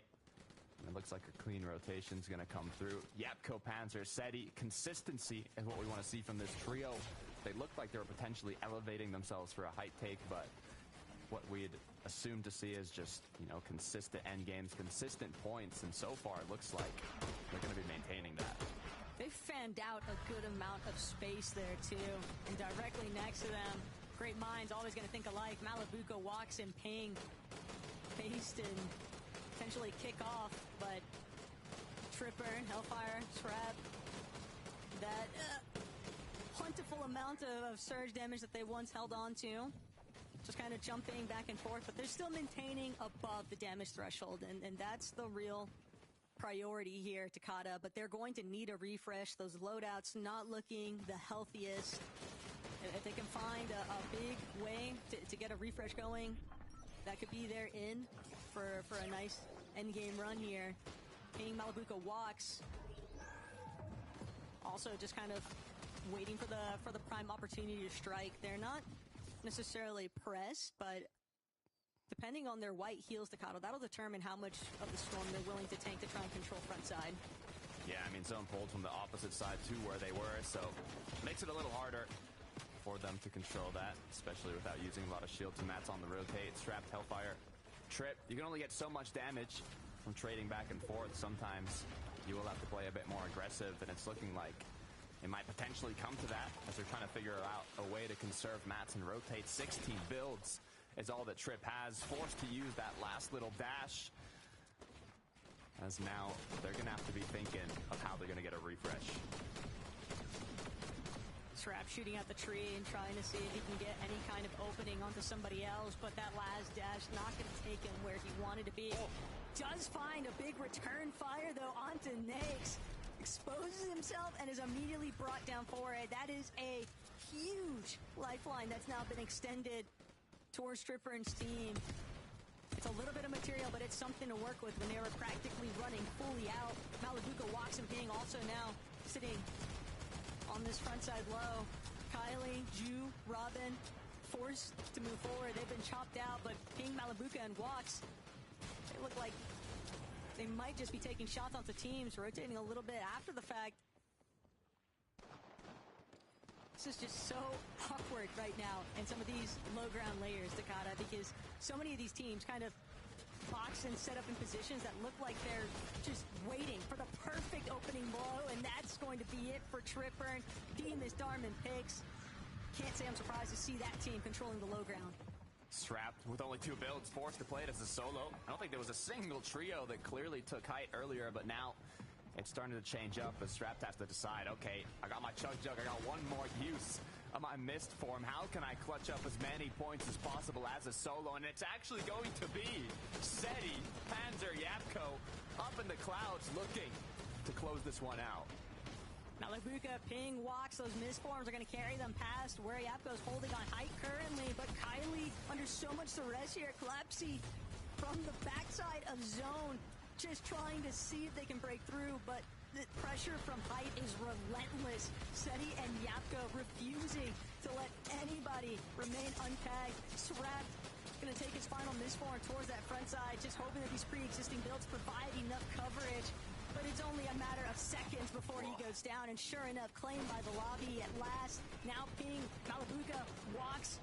They've got this mid-ground. They opened it up with an elimination, but they want even more. It's front side low that they're after. This is a perfect zone for Seti Yapko, but they have to be careful because it keeps pulling far. Hopefully they have enough materials or able to get enough refreshes. It's Tayson down below in the dirt, though. Demas darn picks as well, looking to get ahead. Might have to battle for low ground here, but an amazing rotate through as shots are trying to get kind of tested up above. Is height looking like they're in shambles? Are they looking healthy? Can we go for a retake? And it doesn't look like it as Seti, Yapko, and Panzer continue to rain down from above. Tragedy strikes for Malabuka and Walks. They've lost Ping. It's down to these two yet again to see if they can come up monumental in these final moments here. Ankido, Bevies for Strokey, a fully intact trio. Same case scenario for Yapko, Panzer, and Seti, except they're in full control of height. They've been chopped, though, momentarily, but they're going to make a move towards that front side anyway. That might have been the original intention to begin with, but Bevies for Strokey and Ankido, they they strike immediately. Bevy's just cranking up, overtaking the high ground now, and Keto just trying to apply as much pressure now onto these other teams surrounding the front side low. And Yapko, Seti, they're just praying that nobody notices that they have 0 mats practically. Seti has exactly 1 build, and he's going to play the Chug Jug replacement. But he was just here in the last lobby, Takada. Can he do it again? The double far zone pull was too much for Seti and his trio. They ran out of materials. Height has been overthrown. Picks, Darm, and Demus, though, looking to once again maintain low. Malibuka walks as a duo, seeing how far they can close this one out. They got second place in the last match. Can they do it once again? As Demus, Darm, picks a full trio, still looking healthy. Multiple Chug Jugs, an incredible amount of materials. All they need to do is claim this low, and it looks like they might be able to. But Demus, he just took so much damage. It's actually going to force that team to reconsider. Height, though, seemingly cleaning itself up. Atmo and Lens are going to be the new holders of Height, but it's only momentary because Bevy's for Strokey. They're on the secondary layer, and they want to see if they can continue tackling this, but Malibuka bringing down Lens. It's all Malibuka and Walks now for the high ground. Bevy's underneath, but Bevy's not going to expose himself just yet. He's going to retreat even, still playing the misform, just trying to get a better position. Since he knows that he's a solo, he's got to land every single shot. And Malibuka Walks, pressure practically off of them entirely. They still have these misforms left to work with. But Walks, he's not going to be able to make it. Malibuka, he's going to opt for the heal-off play. He's got 2 medkits. And wait and see whether or not Pigstorm and Demus can outlast them. It's a full trio down below. If they're able to have the heal off, it might be enough. Chicho, though, saying, I want to secure as many elims as possible as Demus is forced into the aggression, goes down to zone. It's all up to Darm down below now. Chicho going to get that siphon. No medkits, though. No hard heals as Darm with the double chug. 30s left. Is it going to be enough? The 1 versus 1. Chicho's desperately hunting for anti-heals. Medmist to avoid taking damage from Storm, but it looks like in the end, Darm, Demus, Pix are going to close out game 2. GG's for a hill off in game 2. Idea to play the misform to avoid as much Storm pick damage as possible, but you're just looking at an HP differential. That's really all it boiled down to there. And for Pigstorm and Demus, Takada, they made so many well-executed decisions throughout that end game. And I think it started, I don't know if it was 8th or 9th zone, but we saw them actually tanking frontside low ground with a Magnus grenade. And that shift in their positioning where they were able to get away from all of the clutter building inside of those mid-ground layers because of those chaotic overtake and jump-ins for Height. And Pigstorm Demus, they knew they're just going to drop to us. Whoever is unsuccessful with going for Height is going to be dropping to low, and that's where they operate best. Exactly. Their eyes were set on low ground. That had to have been some of the most high ground retake back and forths we've seen in a minute. But in the end, Pigstorm Demus took it home, and we're going to take you right back to the desk with Frankie, Levin, and Minnie. Where these guys are going, they don't need low ground. They're going all the way to the Major 3 finals. Demus, Darm, and Pix doing what we knew they would. The inevitable victory royale coming their way, Levin. What a game. What a game. What a performance. These guys, textbook Fortnite being played, playing where the space is, looking for the advantages constantly, and just, walking the lobby down, right? Taco mentioned it. I think it was first movement where you saw them just go for that tank play, took front side. The rest is history, right? They just had low ground control from then on out. And when they're combining it with just perfect aim along the way, yeah, well-deserved win from them, Minnie. Yeah, you have to be a really, really structured team to play like these guys play, and this is exactly how we expect this team to play right there in the end game. Chicho did a great job to stay alive for as long as he did as well, but Darm just having that ability to understand that the heal-off's going to happen. Let's get those Chug Jugs together. Let's let the other 2 try and frag out. It works so well, and it's a bit of deja vu, actually, because last Major, they qualified through Game 2 in the group stage as well, so they seem to like Game number 2, apparently. Don't know what it is. Get a feel for the lobby. Yeah. I'm loving seeing these guys back on top again. I have a feeling that they're going to be getting more than one victory royale come the Major 3 finals, although that obviously is next weekend. We still have 4 more games to play out in group number 2. But the keys to Utopia City are now free. Who is going to be claiming them after this break?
All right, chat, 20 more seconds and we'll be getting ready for match 3.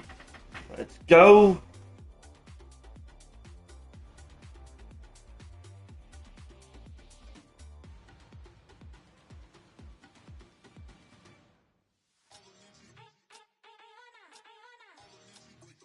Welcome back to FNCS. Earlier today we paid tribute to the iconic legends Seti and Cabby, but Seti is alive and well and on fire in the lobby tonight. He's just had to clutch his second top 10 for his trio. That young gun of Panzer and that experience-wise Yapko haven't quite managed to make it to the end game with him, but no matter, because they're winning some serious consistency points here, Mini Miner.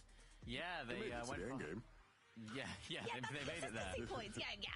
Yeah, I mean, consistency points is, these guys will be fine with consistency points. So they're playing like they're taking a height, trying to play it as much as they could. They played it really well, Evan, actually. It was just another matter of materials. There was another team that decided to go up there, and it was a bit of a problem for them at that point. But if they can keep making these end games, they'll be just fine at the end. Yeah, I did want to watch the replay back and see what happened because their high hold looked so strong. And it didn't look like anyone would be able to take it from them. But we know in these types of lobbies, people are going to cycle their way up there. Any sniff you give them, right? But regardless, they're in a great position. They've been the second most consistent team on the day thus far. I think we can expect to see some top-level play from them. And thank you, Frankie, for clarifying that Seti is alive. I was getting worried there, you know. Not only is he alive, his trio has got 44 points more than French Peterbot's trio, who are in the last consistency position on the board. So they're in a good spot right now, but they've got to keep up that approach to the end game. Well, I say keep up that approach to the end game. Seti certainly does to guarantee that spot in the Major 3 finals. Now, if you look one spot above them, top for consistency, because number 1 and 2 have qualified already to the Major finals. through their golden ticket victory royales. Ping, Wox, and Malabuka are playing out of their minds, but we'd expect nothing left from them, Levin. Cerebral performance. And honestly, this feels like the most Ping, Wox, and Malabuka performance like ever. Like, this is like, they're just having like very textbook games of themselves. You saw them being aggressive there on the chop. You see them in endgame playing on these high levels, being a nuisance to team on mid-ground layers. But another key staple of this team, just two of them alive. Like, how many times this year, Mini, have we been analyzing these guys going, mate, they are so scary when there's just two of them. Imagine if it was all three of them the whole endgame. And now back-to-back games where that is the case, Ping gone down in those moving zones. So hopefully, you know what it'll be? It'll be the one game where all three of them are up in, like, you know, 10th, 11th zone, and that'll just be the game they win and it's done. Yeah, that's all they need, right? It seems to be a problem that they're having at the moment, and it's not necessarily a problem when you have all those fraggers in there. I think it is the sort of result of their play style. They're very aggressive. They're trying to go for those pre-hits. You're always going to be susceptible to receiving damage at that point. I think it's just unlucky that it's Ping every single time at the moment so far. So if they keep playing like that, they'll be absolutely fine. That's the third and the second for them so far. So consistency if it's not a win. I was very relieved to see Tayson, Chicho, and HRS having a really fantastic game as well, because we didn't talk about them in the pre-show, and I feel very guilty when we don't mention Tayson being in the lobby. Chicho was absolutely the star, though, in that endgame situation for these guys, Mini. Yeah, and we couldn't talk about them in game one because they went down really early on. 22nd in that game. Chicho stayed alive for a very long time here as well. And that's just a showcase of a great team, a team that can come back from a really bad game, Levin, and prove why they've got so much experience, prove why they're some of the best players in the lobby. And of course, Chicho himself doing such a great job at the end. Yeah, now Frankie was spot on. This guy stole the show. He was flying in this one, popping off, keeping his team, you know, up there in contention. You have to remember, this is a team we're going to see at the Global Championships, right? Like, so we will be seeing them there. I think just getting to watch them warm into things and improve as a team, improve as a trio is going to be crucial over the next sort of weeks and months. We take one last look at the top 10 before we head into game number 3. Interesting to see some names I'm less familiar with, the likes of Lens. We saw them making a play for the high ground, got swiftly put in their place by Bevies and then Malabuka, Wox, and Ping. But they are with Andy, who is a name that we know and love, Levin. Yeah, Andy Z. You might be thinking of the wrong end. I feel like you're thinking Andy of Z. Andy. Z Andy. No, there's two Andys. There's a different. Andy Z is different from Z Andy. I just want to make sure because I'm assuming it'd be Z Andy, but yeah. Okay, well, let's head to Okata and Akko to get game number 3 underway. Thank you very much, Frankie. 2 games down, 3 to go. Look, I'm just waiting for Malabuka or Tayson to get one of these wins. I mean, the second place 13 elims, Malabuka, like Levin was mentioning, they're always up as a duo. The moment we see 3 of them up, I think is the moment they're going to close out a match. Well, if they are a couple of teams that manage to find Victory Royale wins here at Takata, that could be a huge benefit for some other teams outside of that consistency threshold right now on the leaderboard. You'd want teams in that top end to essentially qual already, but we'll get to see what happens actually in game 3. All right, game 3, chat. Let's go. After Demon Storm picks to comb that Victory Royale, Utopia City is going to be opened as well. They were uncontested, so will the trio take it? Will they not?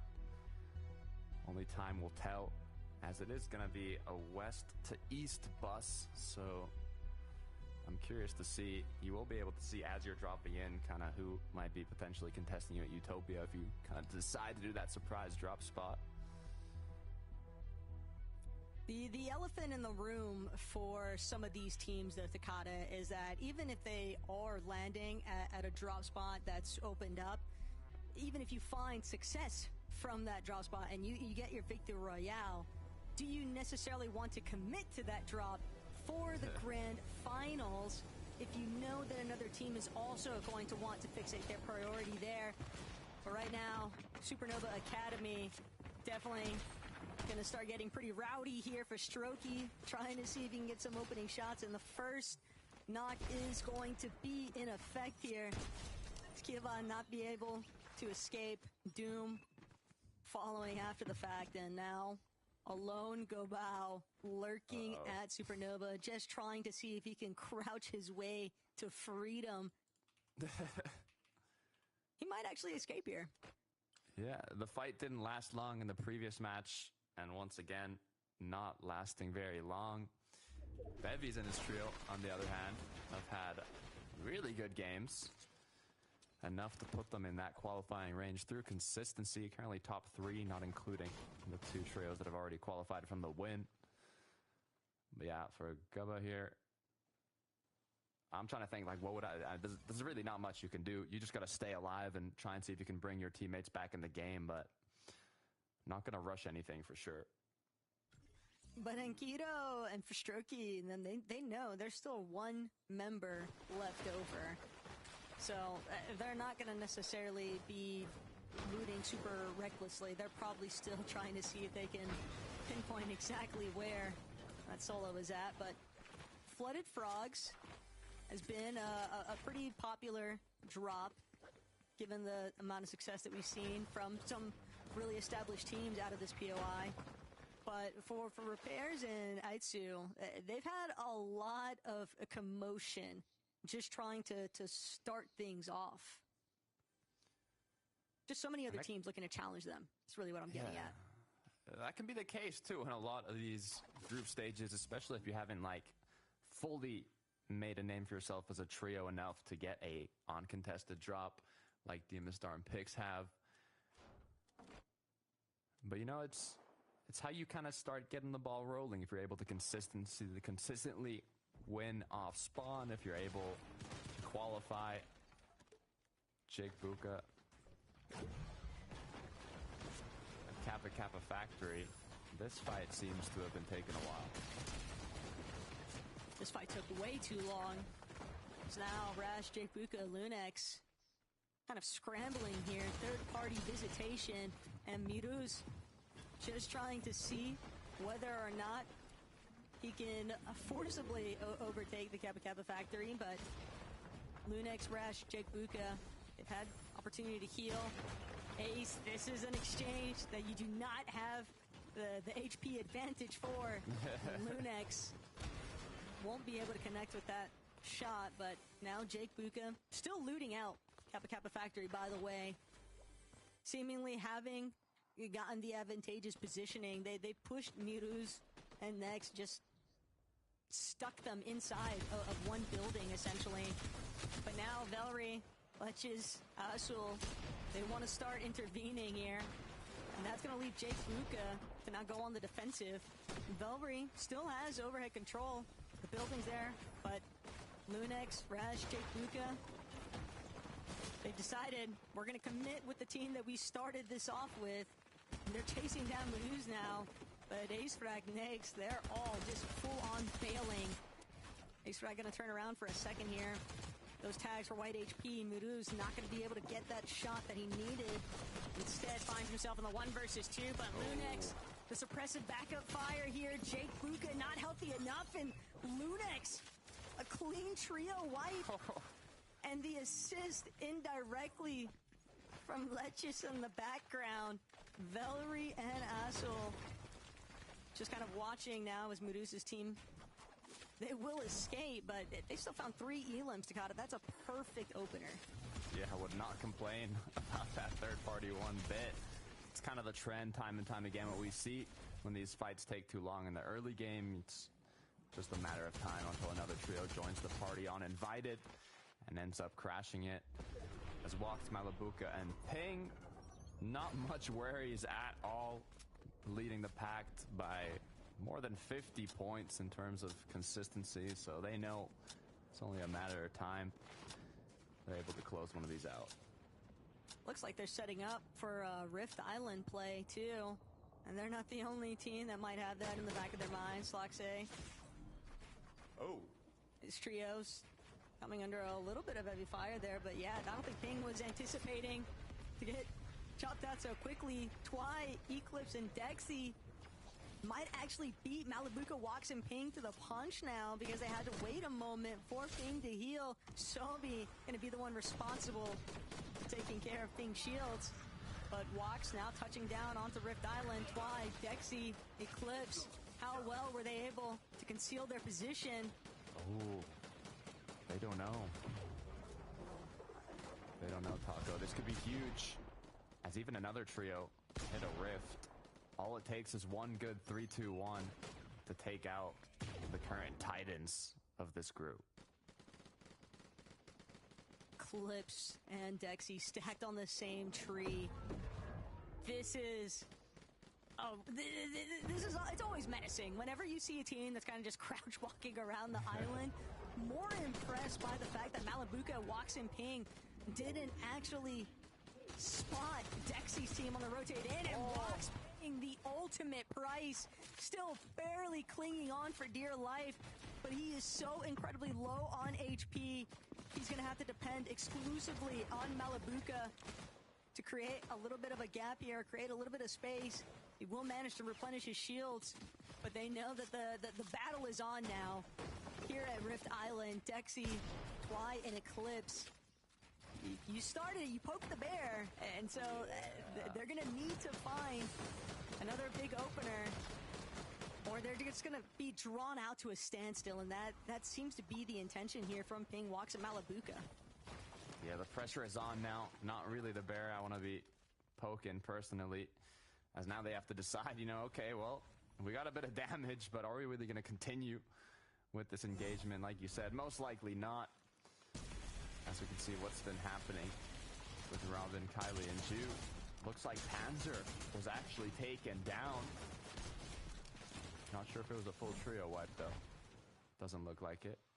No, Seti looked like he was really hurt, but able to break away. So Seti and Yapko going to be left to try and play for the reboot there, but that's only if they don't get chased out.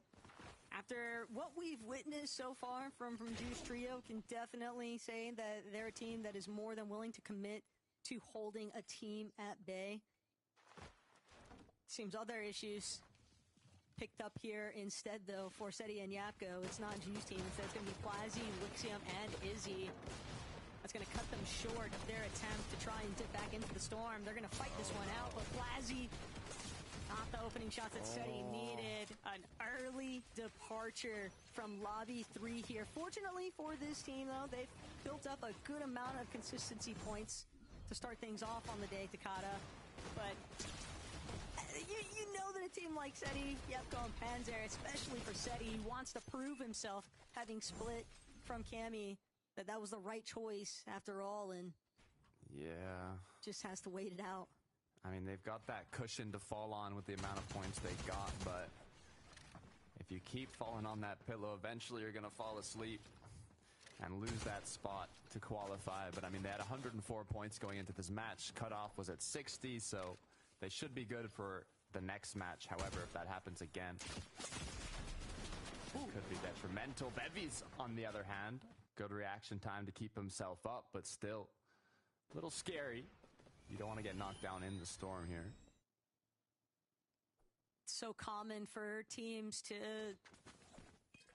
expend a lot of time tanking up, the early storm ticks, and just to apply pressure to the flow. Any teams that they see kind of rotating through the paths that they want to take makes sense. And it's also just experienced teams like Tayson, Atris, and Chicho. They know what kind of time commitment they need to make to still maintain a good pace in a lobby. And when you have a couple of Memphis grenades, you can play for Deadside for a while, as long as they've been maintaining their surge, which I'm sure that they've been on top of.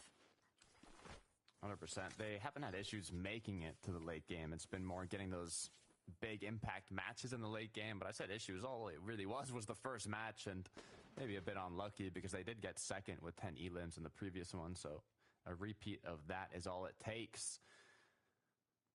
Clement, Snazy and Ice now looking incredibly good with 4 eliminations on the board. Since there was so much action kind of popping off over by the Kappa Kappa factory, to see Snazy's team now surge base south of Rolling Blossoms Farm, that's just like that, you know, that halfway interruption point. Maybe some of that commotion drew their attention, but Izzy, Plazy, they found another team to kind of take over.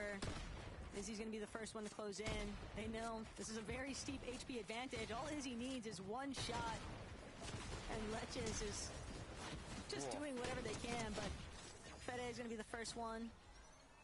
And Plaze, while they were knocked, it's not really a serious threat here, Takada. Which direction that fight was going to go, just a numbers game. When you have the 3 versus 1 or 2, the trio should win that every time. In theory, but not every time.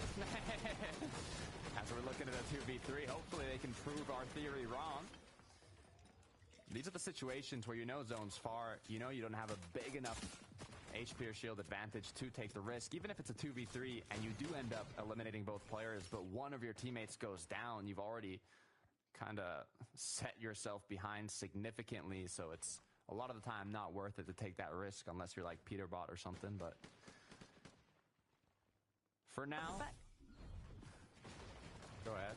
Oh, I was just going to say, it's just the fact that Atmo is clearly watching the back tarp. And Andy, Theodore, that's a nice elimination, but it's the fact that these teams, the way that they catch each other. And again, it's that disruption to the natural flow, right? And while I do think that there are some very clear advantages to playing that dead side at times, if you just spend too much time stuck in one engagement, we've seen it over and over again, Takada, just teams that are already based up inside that edge of zone, they're just going to hold you. It's like you finish one level, and then you have to go into another boss fight. A harder level. Yeah. It depends what part of the zone you're on, too. If you're rotating from kind of that congested side, the side of the zone that's going to have a majority of the trios rotating in from, it's going to be even more waiting for you, especially if they don't have enough damage. Once you have enough damage, you can kind of play that safer route, but it's a low percentage of the lobby that has that much safety. Saw on the feed, Dexy picking up one. There's a trio I want to see take home a VR. So far, they haven't been in the best position to do so, but it looks like the reboot might be stopped here. Will they be able to take the player out of the sky? As they have to be careful. Good job from his teammates here, applying pressure, allowing their teammate to drop back in. Oh. Some much-needed damage, though. Maestro just going to see if he can bring down Square, and sure enough, that reboot play might have actually been a huge saving grace for how this trio actually performs throughout the rest of this lobby, Takada. That's a nice couple of refreshes, and it's really the damage off of that reboot. Immediately securing all of that damage is... It's got to be such a huge relief. 100%. Malabuka's trio up above on the mountain. Kind of making sure he's good. They're aware of Hellfire, Srapt, and Trip. Are going to use a low pad, though. But it's just to rotate. It's not to play aggressive onto Malabuka. Would not be a great idea with this whole trio up above waiting for it. As we look at another Surge base. This one, pretty centered in zone, so not really as much to worry about. So many of these teams, though, in the Surge bases, whenever you're holding on to these DMRs, comes down a lot of times in those moving zones. Oh. And Slaxe kind of being reminded not to hold those peaks for too long. Xerox, though, run it back. He finds that elimination onto Andy. Lenz and Rudolph thought that they had a chance here. Instead, it's going to be the counter collapse. Fede, Xerox, Rudolph, Atmo, just hanging on by a thread. How many minis? 13, 14 minis? Looking like they got more than enough shield. Most likely to kind of be able to take those back and forth from their Surge base if they need to. It's got plenty of minis.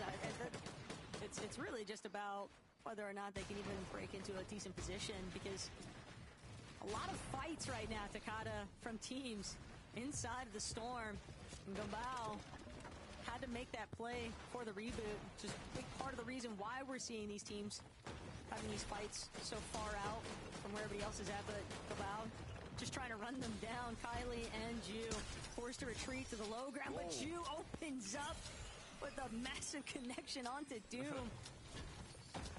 3 eliminations, and that is perfect since they lost Robin along the way. But still going to be quite the adventure here for them, Takata. Even with those refreshes, even with that little bit of, material gain, it's still a long ways to go as a duo.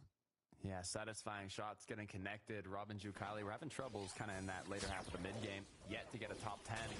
Hopefully now they've kind of set themselves up to have a decent match, even if they have to play it out as a duo. Malabuka walks ping. Great position in zone, but don't want to force anything too aggressive here. Hellfire actually right behind them. I'm pretty sure they're aware of this, though, as they saw them previously, so hopefully they don't get caught off guard.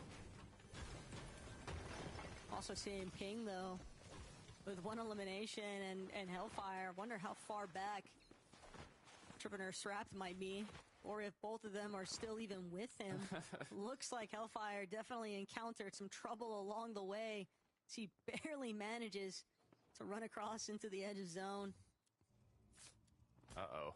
And yeah, both teammates missing, at least on an isolated part of the zone for right now, Takata, but he's going to immediately be spotted out by Walks, Malabuka, and Ping.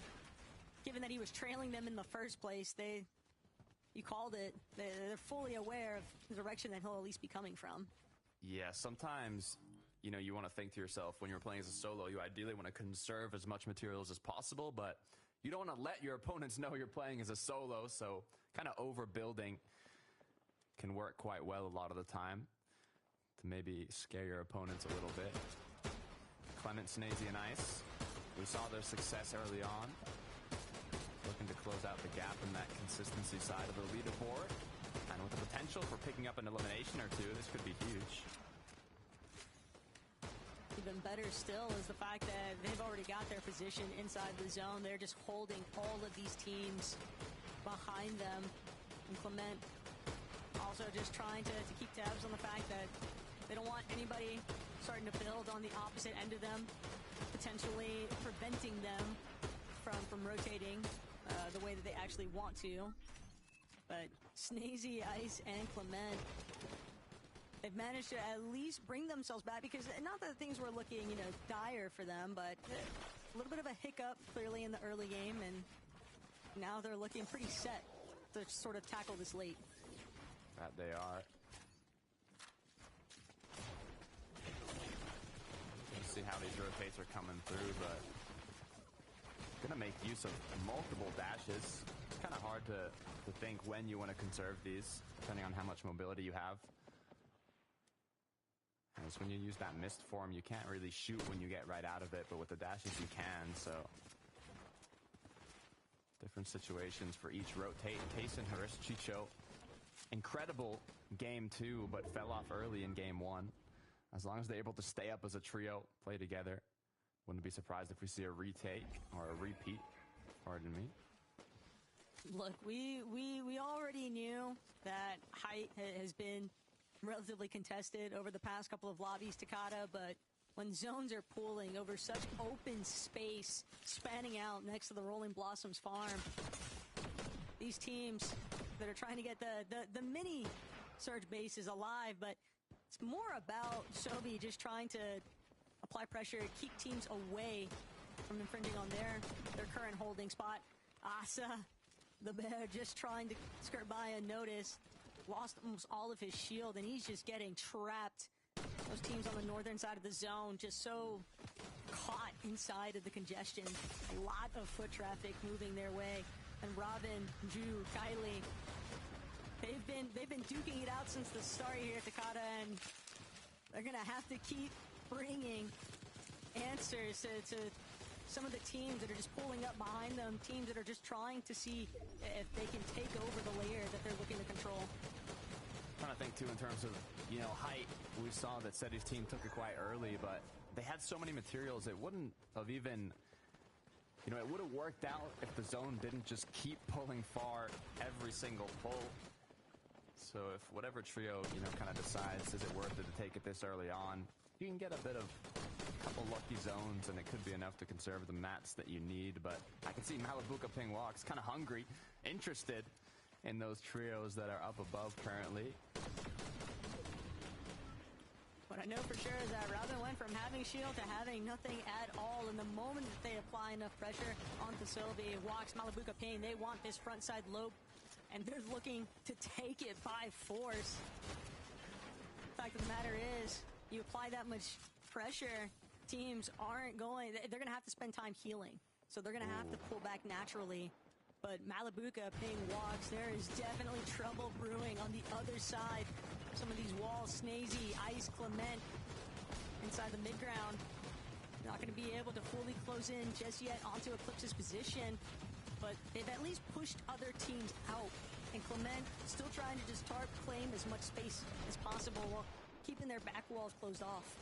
A lot of strong trios kicking off this end game. Sloxe and his teammates here just 47 above, but full low is where you want to be if you want to pick up a lot of his damage. Now trying to just get some sprays, any potential opening, as they have to decide, do they want to elevate themselves? Do they want to continue fighting for this? But up above, an uncontested high ground.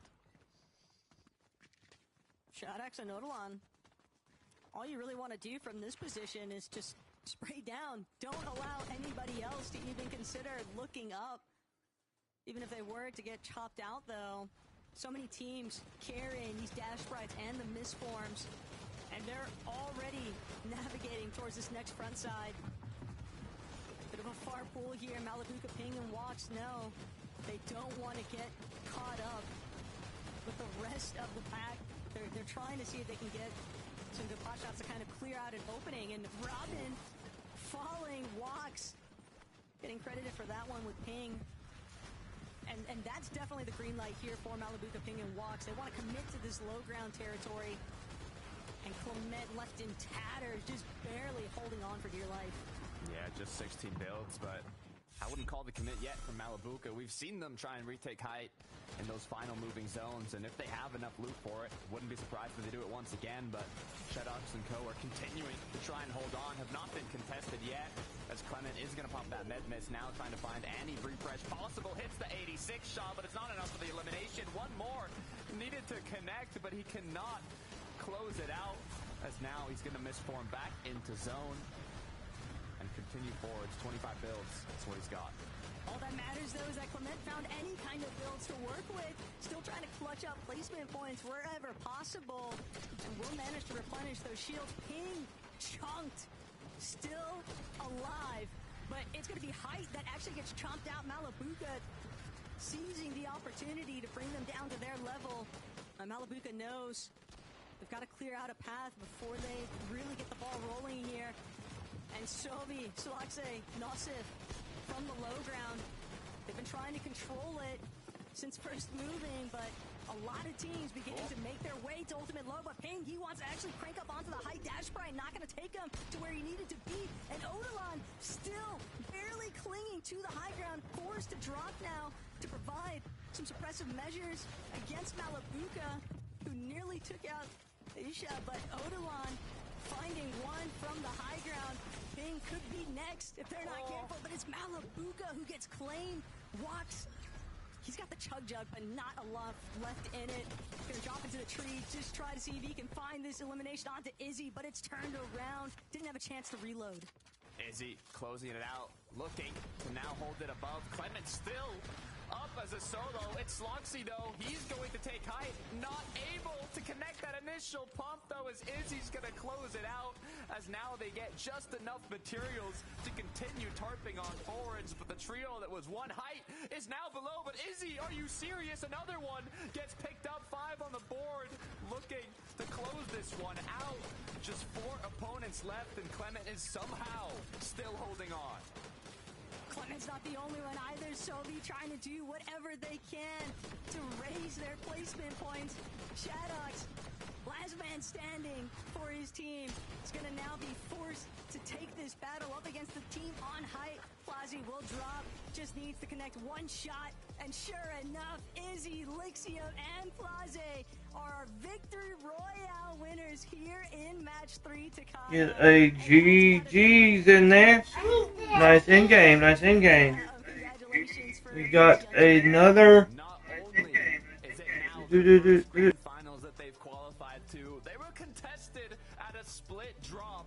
They were 2 more matchups yet left, chat. 2 more to figure out who makes it through from Group 2. Definitely got some GGs though, for sure, chat. To their first major finals. What a way to close it out. And it's just the trust that Plaze and Izzy had within each other, both tackling separate angles, just leaving Shadowhawks with no room to potentially turn that one in his favor. So again, big ups to Lixium, Izzy, and Plaze, but Frankie, Lev, and Mini, what do you guys have to say? I was watching that end game and I was going, okay, if you are Shadowhawks' trio and Malabuka wants to take your high ground, just give it up to them. They fought for it. And then suddenly, out of nowhere, once Mali has established that high ground control with Vox, this guy called Izzy just comes up and sort of pumps him off. What was happening there, Mini? I mean, it was pretty chaotic, actually, on high. You know, Malabuka always, as he always does, and that trio caused so much chaos up there, and these guys are actually the beneficiaries of it. They just decided to go on up and claim it for themselves. Little duo clutch there at the end. I'm happy for these guys. I'm excited to see what they can do. Of course, I can't mention it. First grand finals for all 3 of them. I sort of know Lixium as a sort of content creator style player as well. Like, although he's a very, very good player himself, he streams a lot on Twitch as well, and he's one of those sort of players that can pop off when the lights are bright. They actually moved to pump power as well, getting coached by Predage, so it seems like that definitely would help them in their sort of surge for this win here, Levin. But pretty solidly played, and you know, welcome to the grand finals for those guys. Yeah, look, for all the viewers watching, I know everyone's doing their predictions of who's the game winners. Who had them on their list? If you had them on their list, let us know in the chat right now. Whatever chat you're watching in. And also, I know you're lying, because I know you didn't have them on your list. I don't think anyone did. This was a surprise for, I think, a lot of us here. And like you said, I think a big part of that being the change-up. Again, when you have someone like Predage helping them in the background, I'm sure, you know, it definitely boosts their confidence. And yeah, really great win for them. These guys have barely played a set lobby final. I think they've played like 1 eval final together this season. And that's all their set lobby experience. And now they get to play in the major finals. Huge congrats. Mate, I'm going to put a call into Kinch during the break and just be like, tell us more about these guys. I need to know more after a performance like that. They have booked their spots in the major 3 finals. So congratulations to Lixium, Plaze, and Izzy. We will take a short break. We'll be back to talk about everything else that went down in game number 3.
Square dance on the floor. This is not a ball. I'm above it all. Starlight see my glow up. Where you supposed to go? Proceed on the low. Can't lose and find the go. Leave me in the zone. I take your mind and then I smash your soul. Turn up the track. Going deep. I'm in the zone. You know I'm about to go. Harder than hard to go. When the lights shine bright, that's my show. Turn up and see the glow. I'm gonna make it known. I get it. They love my whole aesthetic. Fake out, so listen. Told you this ain't hypothetical. Answer the call. Prove this once and for all. Can't reach me with an arrow. Summer nights I never fall. No cattle, the goat don't wear a saddle. Go riders up my body, cut them off, they acting sloppy. Already, I consume the petty. The vision's 2020, believe your eyes are winning. Alright, chat, 50 more seconds. Match 4 of 5 for the Group 2 in Major 3s, chat. This is currently EU's. So not too much longer. and we will be getting ready to call it a day for this EU. Then after this, y'all don't forget to come back and meet us up at 5 because we will be streaming the NA Central, one where Clix's group is going to be a part of. So make sure y'all come and join us for that as well.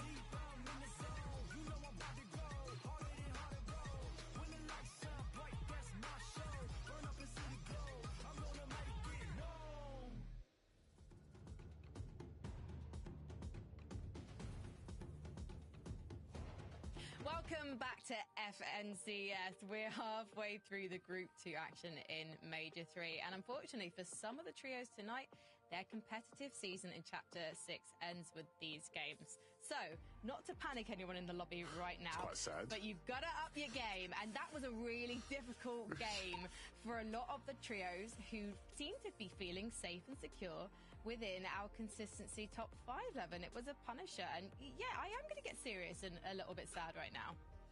Yeah, well, hopefully we don't have to get sad because we still have 2 more games remaining, and so there's a chance for these teams to right some wrongs. But you're certainly spot on. We've seen a big, that end game. A lot of those teams, a lot of those players hadn't really made waves in the lobby so far, right? And it's because, again, a lot of our top hitters just seem to go down a bit early there and struggle. And I think we'll see that reflect on the leaderboard where, yeah, looking at it, things are looking a lot closer now. Yeah, I mean, looking at this, this is the sort of point where, you get teams that can really press on and really sort of cement themselves in the major finals. You look at Ping, Wox, and Malibu. I mean, look at that, 205 points. They're already sort of booked their spot, I guess, in the major finals, and they're a team that I'm particularly excited to see in the major finals because they're performing so well today. I mean, the way that they're making their ways through these mid-ground layers, doing exactly what we expect them to do, and also just doing that consistently as well, finding these end games, despite not all of them being alive. I thought Ping was going to go down again here, Levin. It seems like they just have everything that's going their way, and they're more than happy to be in this position. Yeah, and this was the moment where Izzy stole the game away, right? Yeah, tough one there. Look, I was wrong because I thought the one game where they would all be alive going into sort of the later mover zones, they would just win. It didn't quite happen, but to be fair, like you said, there was a couple moments there where they got beamed quite low and it got a bit difficult. But yeah, these guys are fine now. Just go through the motions at this point. Just a quick question before we move on to our next trio. Mini Miner, looking back at that, do you think that actually Malibuca's trio should have maybe backed off from the high ground because they were taking a lot of damage and heavy losses to try and claim it in the first place? And this is a team that can play from anywhere. Yeah, I don't want to be just like a hindsight Harris, like, well, you shouldn't have done that. You went down. It's like, obviously, but it's like, yes, I would have liked to have seen them, play out their game a little bit more because, this is a team that we know that can play so well from that mid-ground, but it's just not them, I guess. They're going to go for high in this level of lobby. They know that they can, perform well from that position. They haven't necessarily made it that clean of a height take yet, and maybe they have a little bit more freedom now in these next games. So, yeah, maybe they shouldn't have tried to go for it, but still, they're qualified. They don't care. Couple more games to go as well to make it into Major 3. So let's talk about the fortunes of the French. And one of the reasons is not only is this trio inside the top 10 now, Clement's trio, but obviously they want to get through to the Major 3 finals possibly more than any trio in this lobby, because if they don't get through to the Major 3 finals, they don't stand a chance of qualifying for the Global Championships in Lyon 11-2K. Yeah, look, we got to start really having these types of conversations now, especially for our French players, especially for very historic French players. Snazy and Clement, both players who understand what it means to play on stage in front of, fans that support you. You want to be doing it when it's in Lyon, when all the fans there are going to be, fans of you and at least people who back you, your countrymen. So hopefully these guys can start to do it. And if Clement can keep clutching like this, he's going to give them a fighting chance, Mini. He really put the team on his shoulders in this game.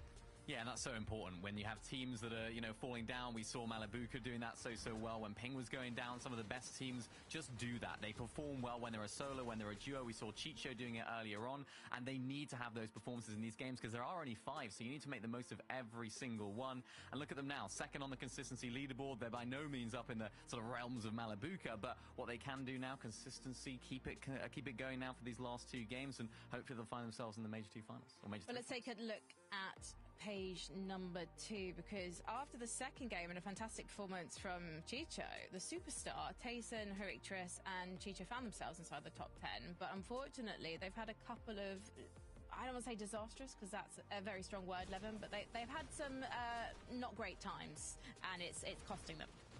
Yeah, well, look, I don't think we should overreact. 3 points out? You know, like they're still on that bubble, and with 2 games, I think you're right in that. Again, when you get to crunch time now, you can't afford to have bad games, right? So now we're gonna have to see them close things out here. But I think they're a team that definitely can do that. I'm still not too worried about them just yet. One really good game from them, I think, would put them in a comfortable spot. Yeah, we saw very similar in game number 1. They had a 22nd in that game, then they bounced back in the very game after. So again, hopefully they'll try and find some of that momentum, try and find some of that sort of ability to pick themselves up and do the exact same thing again, because that's exactly what best teams do. Well, let's see if they are up there with the best as we head into game number 4 with Taco and Takata. Thank you guys so much. And yeah, game 4 on the line here, Takata. But for a team like Tasia and Atris and Chicho, even though they're right there on the cusp of being outside that consistency threshold for the leaderboard, I don't think they're feeling too pressed about it. I mean, we're talking about a team that's already qualified for the global championship. So Major 3 Grand Finals, surely they've got it. Surely, right? Still a little scary, though. They're only 2 points off that cutoff. And not only that, I mean, SETI is only 3 points inside of the cutoff currently due to that last match where they ended up going down with no placement points. Game is ready. Let's get into it. All right, chat. Match 4, game 4 of 5. Even if people aren't concerned about Malabuko and walks because they've locked it in for consistency. If they get a win here, Takata, it is a massive benefit to everyone else looking at that consistency portion for the leaderboard, because you're just going to push it one position further out. And given how up and down some of these end game moments have been for a handful of our teams, a lot of the teams that are left over in this lobby right now, their only option is to send it for a win. Yeah, could be everything. We're already past the halfway point. Like you mentioned, the last 2 matches are to be played out. It's difficult to know kind of what you should do when you're in that mid half of the leaderboard. But if you're at the lower half, we just saw a trio go from having 18 points to qualifying to the major finals. All it takes is 1 win. But if you're a trio like Clement, already in qualifying range, looking to represent France at the global championship, you want to make it happen. And these last 2 matches, a lot of pressure's on your shoulders. But momentum is something that the analysts touched on, and Levin called it. Clement has been playing out of his mind, and that kind of confidence shift too, it can apply like an effect to the whole team, right? The confidence boost that Snazy and Ice are surely navigating this 4th lobby with. And it's indicated also in just how they're looking to approach that battle over by Outpost Enclave. But Utopia City, we knew that it was going to be left up for grabs. Marco, Endelix, Turtle, one of the teams trying to stamp their name on it. They've had quick success in the early game, but also quick demise at Blooded Frog. So interesting to see them here now in Utopia City, which was once Demastorm and Pixis, now being contested by 2 separate trios. This match is crucial for setting themselves up, but you don't want to take too long, especially with the amount of trios that are kind of up north, which eventually might be rotating down. You have to be able to close these fights out quickly. And both of these teams, even if it's not their natural drop, there's always going to be that semblance of familiarity.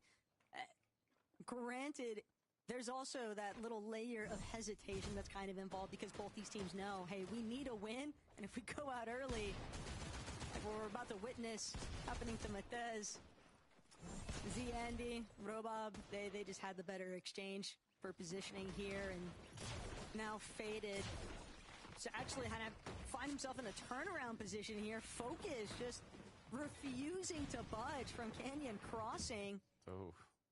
Even with Twy, Dexy, and Eclipse now rolling into 3rd party. Yeah. If you're Dexy, Twy, and Eclipse, you're thinking that you want that win. Same with Raban, Ziandi, and Faded. They're kind of on that lower half of the leaderboard, a bit away from the cutoff, so you can't really afford to go down in the early game here, but you need to set yourself up for the late game, and for that, it's okay to take a bit of risks if it is looking for those eliminations or just damage from a fight. But Eclipse, Dexy, and Twy, a little bit of repositioning. They saw another trio above, heard the shots, thought, okay, you know, we kind of got what we came for. Let's get out now. And Andy, you can kind of see what sort of kick-started this whole exchange. That Elim onto Seziak, but Pump Power and the likes, Miruz, Nigs, and Acefrak still looking to try and control this position. They had to fight for it, though. That's obvious with those two early eliminations, but the earlier you can secure those elims, the easier the surge is going to be. But for Square and Fanda, they're just hoping that they can even manage to squirm away. Doesn't look like that's going to be the case, though. Uppel just fully closing in now. Big shot. Gonna get connected. Quick one tap for the elimination. Now the 3v1. Thought for a second he found him, but once the builds came through, it was confirmation. You gotta be careful, though, as shots connect from the opposing teams. Is it gonna be enough to make them want to aggress? Two trios sandwiching Mixon and Co. As Uppel might have made a sneaky play here in the bush. Oh, they see him, though, jumping out of it. This could be detrimental 3, 2, 1. for Uppel. But instead of the 3-2-1, it's going to be a dash right on in, and it's actually going to pay off as Uppel gets knocked.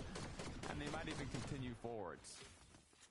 That is just so unfortunate there for Uppel. By the time he realized what was actually going down, it was too little too late to try and turn it. Mixon immediately senses a better idea here is to just fully dip back into the storm, try and create a little bit of space here. But for Twek, Lars, and Mindro, they're trying to see what more they can actually pick up. Huge damper there, though, for Mixon and his team, just because you already had 3 elims. Fortunately for them, though, the members that had most of the surge damage are still up and running.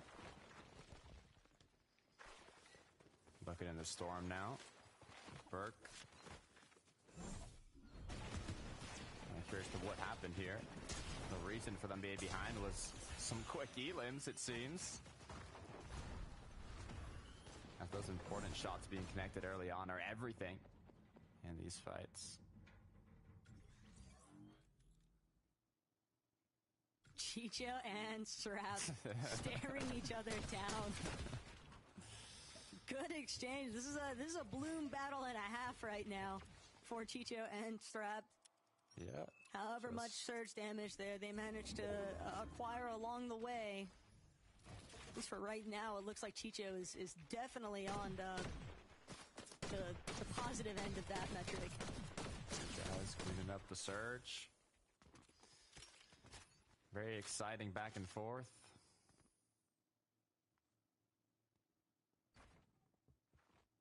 We'll let them do their thing as we go back on over to a little more close quarters combat, as it seems with Strokey Bevies and Aikido. Don't want to let repairs get out freely. Shot isn't going to connect originally, but the full box might have just come through. And Kiddo looking to close it out, but he gets turned on for Strokey. Luckily enough, is going to save him and continue that push forwards with the surfboard. Not the ideal mobility item to escape. Revive going to come through, and a 3v1. Ooh, and Bevy's just waiting. Aitsu really nowhere left to run. Bevy's now going to begin to chase this one down. For Strokey right next to him. And it's Aitsu heading back up to the high ground, thanks to that misform. But with Bevies, for Strokey, and Aikido, Aikido might be reconsidering, though. Given that they looked PC for a second there and then got pieced up by repairs. Aikido having second thoughts, just going to leave that one up to the rest of his team. Aitsu just delaying Bit of a nuisance here, really. Buying as much time as he has already, forcing Bevies to just continue monitoring him, continue hunting him out. But if Bevies isn't careful, he's a little bit spread away from Fastroki. If he doesn't find that immediate elimination, we already saw Repairs manage to turn one in his favor. Doubt that Bevies wants to meet a similar fate. Yeah. How much is this one elim worth it? And Bevies, now he's fully committed. They're not going to let him take Porta Potty to escape. And then Keto, credited for 2 of those eliminations. A big time sink, but it pays off here for Fastroki's team. Yeah, the amount of damage is going to allow them to play safe now. They're already in qualifying range, so a free ticket to the end game. As now they just have to play it out. Ping walks Malibuca, continuing to put themselves on that island position. This time probably a bit more cautious, as they almost got snuck up on in the last match, but no trios sneaking around them this time, so gonna continue doing their regular strat. A little bit of noise for Mixon, Uppel in focus. Caught, but Mithro, Lars, and Twek, they're just so persistent. Have to wonder if they're worried about their surge damage threshold. Seems like they've been chasing after these early eliminations so heavily, almost as if they feel like it'll be the catalyst for converting this into a Victor Royale lobby if they're successful with these early exchanges. But the Lars having to reconsider here. Nixon up on focus, now looking to close in entirely. And it's only Mizro holding back for the moment. Up on Nixon in focus. Fully aware of the fact that it's Twek overhead. And one of these teams is going to choose to disembark a little bit sooner here. Mixon, focus, Uppel just made it clear that they have no intentions of budging right now. Yeah, once you get to these final matches, it's a lot more likely that the trios down below are going to play aggressive in the early game, as they need a big game to put themselves in the major finals. But it's also going to cause the Storm Surge to not hit as hard, as a lot of players will be getting eliminated earlier than usual in this group stage. So shouldn't be as much of a concern. Teams are just always going to be willing to commit a lot of resources if it means having established control around some of these sprite shrines in the mid game. No surprises though. Heading back over towards that southeast section of the map, that's Snazy, Clement, Ice in a surge base, and this will continue to be a reoccurring theme in the competitive landscape, because teams fully aware of the fact that these bloom battles are there. It's almost like a practice range. Yeah, quick training, before the late game starts. Make sure your DMR aim is on par with your opponents or above. I like the way Fastroki, Bevies, and Aikido are looking for Surge, though, playing a lot more aggressive. Already 4 elims on the board. They shouldn't really have to do any more, to be fair, but as they get closer and closer to this trio, hear the footsteps, I'd be realizing, is it really worth it? We're just kind of here to refarm our hard mats, get to an uncongested side of zone. We don't need any more eliminations. We're already in qualifying range. Just a decent match is what we want here. Oh, for Seziak, though, that's a big pickup, finding Z Andy, because that was a team that was having to play off of the reboot. So to open up with a quick elimination right after being brought back into the lobby, it's always a promising opportunity that team is sure to try and take advantage of.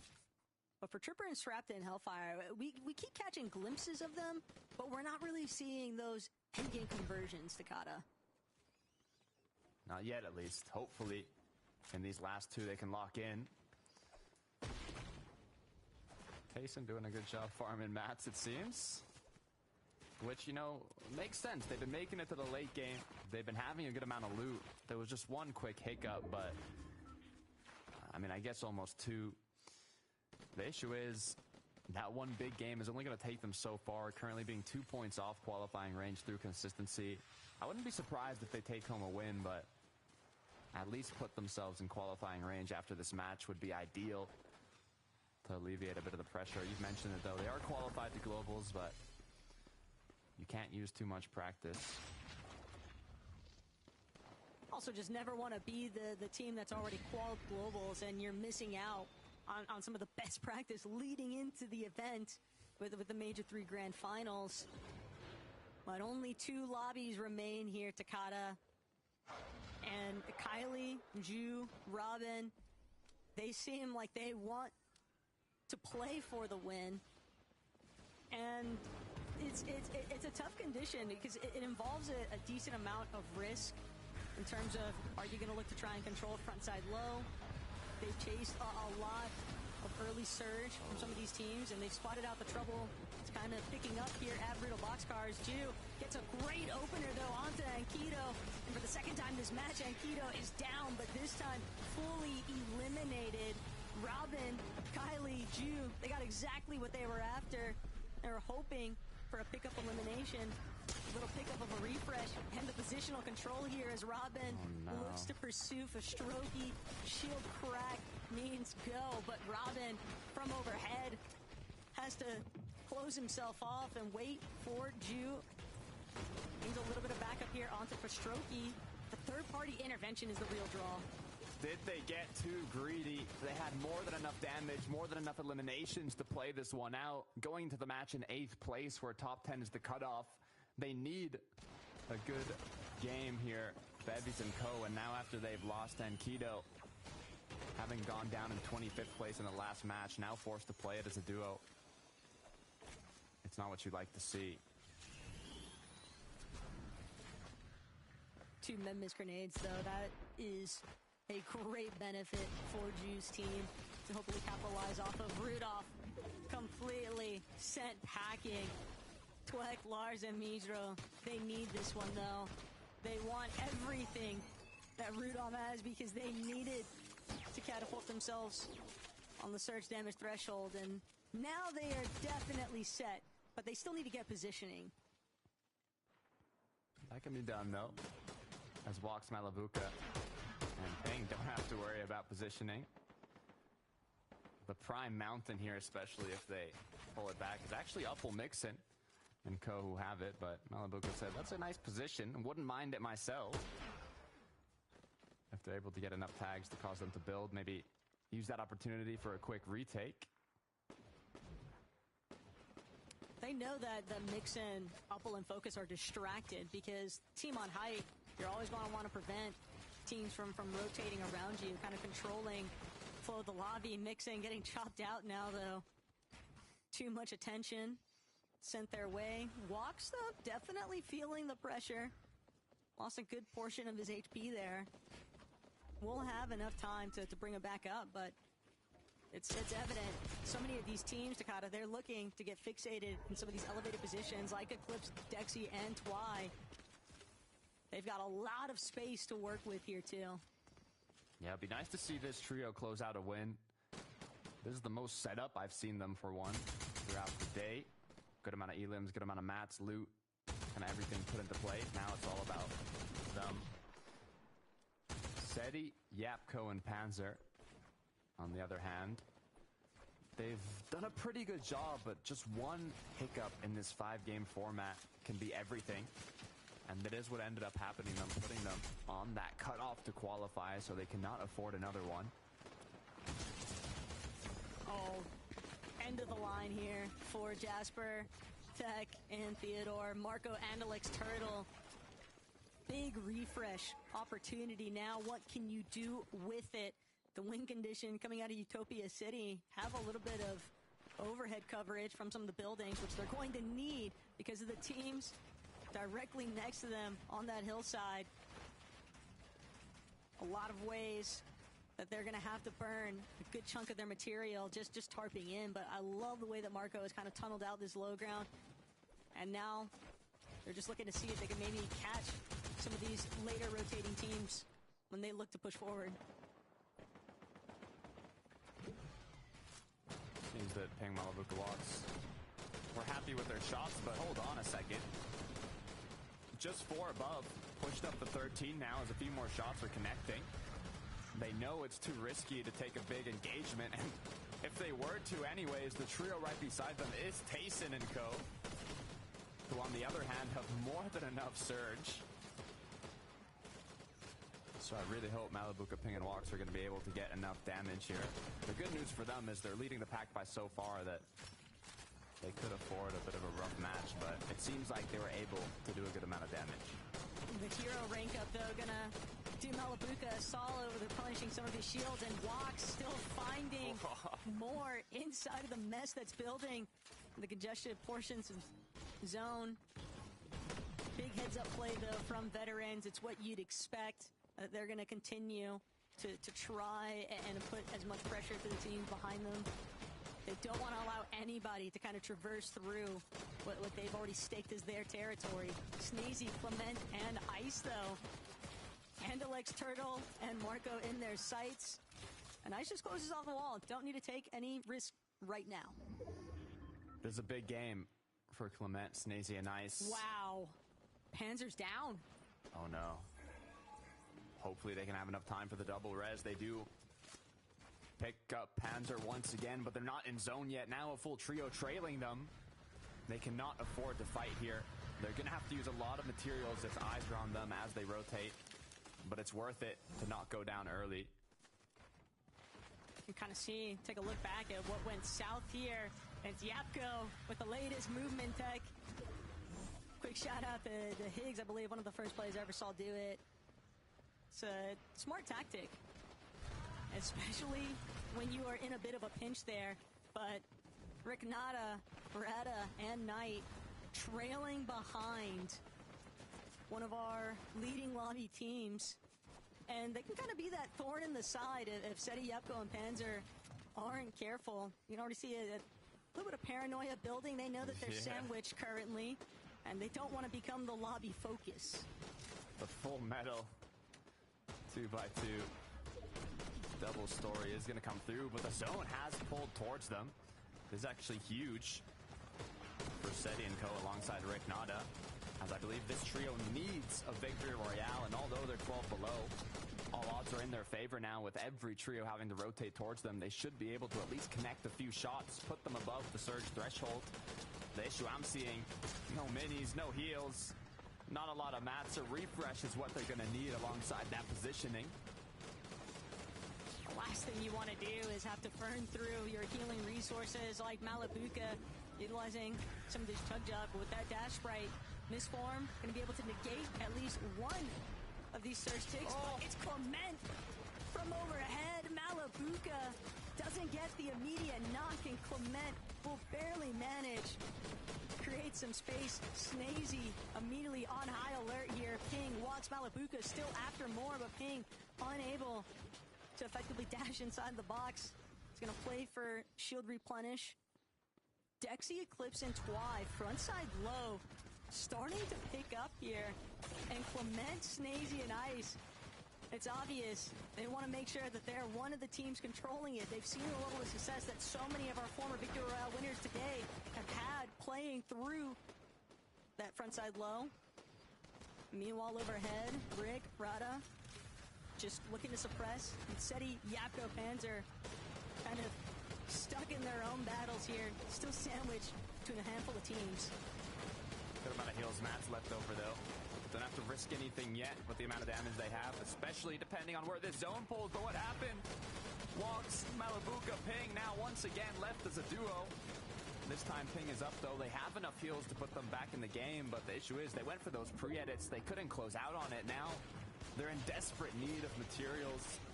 A refresh is what they're going to look for, but as a duo, we've seen how powerful they can be. I would not be surprised if they're able to successfully find something here, but Marco, Andalex, Turtle are going to be the trio up above. Hey, if nobody else is going to look to tackle height, why not us?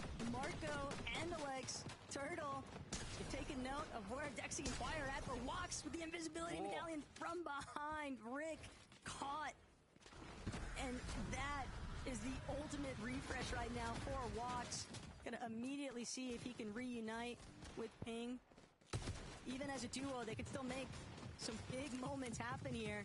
Chicho, Tayson, Atris, frontside low, but things are starting to run out. Material count, not the healthiest, not where it could be at, and Tayson, he knows they're gonna have to set up for a pre-edit and fight. They know how important this match is. It's going to come down to this pre-edit. They're looking for an angle, looking for an opportunity. Meanwhile, you can see Walks continuing to stay up with Ping clutching out point after point, showing why they're leading the pack on the leaderboard. But Tayson, Paris, and Chicho are running out of mats quickly. They have a quick farm here, but what they truly want is that big impact frag, those couple eliminations to put them back in the game as they have to continue to play backside of zone. But look at Tayson, he's getting the chunks out of everybody's HP playing through the low ground. Walks, though, just a menace, looking to play spoiler. Who's going to be caught next here? Ping, he recognizes the fact he can't rescue his teammate from Srapt, and Srapt somehow managing to escape from inside of the box here. But all eyes onto Panzer and Seti. They're still trying to see if they can make something happen. Heading straight for the high ground now. Yapko walks still underneath, finding even more eliminations, and walks everything in his power. But it's gonna come up short against Andalex. Panzer, Yapko, and Seti.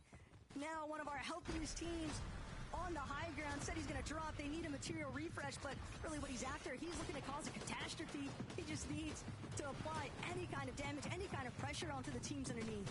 Mats is what Seti wants. Yapko's up above. He said, teammates, go down, find me. Anything I can use to maintain this high ground. The issue is, there's a full trio down below. It's Tayson, Chicho, Haris, and they're going extra aggressive now that they've already picked up those materials, making sure they can claim the front side of zone. As players are going to slowly drop down onto them, but it looks like there's another trio below as well. Andalex, Marco as a duo in the mid ground have to figure something out. The med kit's not going to be enough. The French trio still up and running as Andalex is left as a solo. And that's even more material that they'll have to work with. Snazy, Clement, Ice. Clement staring down Tayson on the other side of the wall, but he's not going to be able to break through just yet. Looking now towards that ultimate low. He's spotted a couple of players, but it's all down to Tayson. Letchis and Valerie. They're going to turn this one in their favor. Astral has to play for the Chug Jug, and Clement knows it, immediately punishes him, immediately challenges him. That's going to be his second Chug Jug now left to work through. Atris, Chicho, Tayson, all the while holding things down. Valerie looking like a madman out here, trying to see if he can prevent Tayson, Chicho, and Atris from having success. And Clement still playing for the Chug Jug, but there's so many medkits, like you just called out, Takata. This is looking like a heal-off. Last time Chicho had no medkits, all he had was that mist form, but now he's looking to see if it's going to be enough. Seti's still up above. Yapko gets cracked. One more use of the med mist as he continues to find another shot. As he drops down below, misses the initial one, gets knocked down. Haris falls shortly after, and Panzer Seti now need to find a way to close this out. But the damage may have already been done. Panzer's holding on to two of those med mist grenades. He's also got the mist form to work with and a couple of med kits. So even through all of the healing that Chicho has been begging for this other team to please just go down already, but the resource favors Panzer and Seti. As long as Storm Sickness doesn't play a part here, and I doubt it will, Panzer still has two med kits. Chicho forced now to use a tick out of the misform. Just gonna take the charged battle overhead, but he knows it's the end of his run here, and Panzer will bring this one home. But this is what we are after, Takata. Seeing Seti, Yapko, and Panzer punch their ticket to the GG's, another in-game up for real. There was two trios I talked about going into this game. It was Tayson, that was just a mat cutoff of qualifying, barely outside, and it was Seti, Yapko, and Panzer. There were just a few points in qualifying range. Both trios now went head-to-head in that first place versus second place battle, but in the end, Yapko, Panzer, and Seti closed it out, securing them a spot in the major finals. We gotta go back to the desk to break that down. Thank you so much. A new era has truly begun for Seti. We'll be seeing him and his new teammates in the Major 3 final. And it's good to see all three of them making it truly to the end game and pretty much sticking the landing. A really exciting heel off at the end there, Levin. Yeah, really well played from these guys. Another game where they played for height. This time they were able to keep it successfully, ward off any of the competition for it. And look, I know we bigged up Seti and Cammy and we celebrated them as a duo and what they've done together. But maybe it's time to start some rivalry because look, Seti's made it through now. Over to you, Cammy, tomorrow. Let's see what you can do, brother. I want to see it. I want to see it. I want to see who's going to qualify, who's going to come through now and actually qualify for global championships now at the end of the year. This game, though, in particular, I think it's sort of the first time we've really seen High Ground really just be so dominant and successful as well. You could sort of see they were really efficient with it as well. Only 4 eliminations at this point, so they were really efficient with their materials. Of course, we saw, I think it was Seti dropping down a little bit earlier on in that end game to try and get refreshes. And I was like, why are they both staying up here? I was kind of expecting Seti to go down and try and fight out, but of course they had those med miss grenades, which allowed them to both stay alive. They didn't even need the med kits at the end, so really well played from these guys. Fantastic to see Chicho finding himself in yet another 1v1 situation as well. We were talking about going into that game that Tayson's trio really needed a strong victory. But we have to take a short break before we can talk to you about that in more detail. So, Fortnite family, we'll see you in a few.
Alright, chat, 1 more minute and we're going to be running into that last and final matchup of the EU Major 3 Group 2.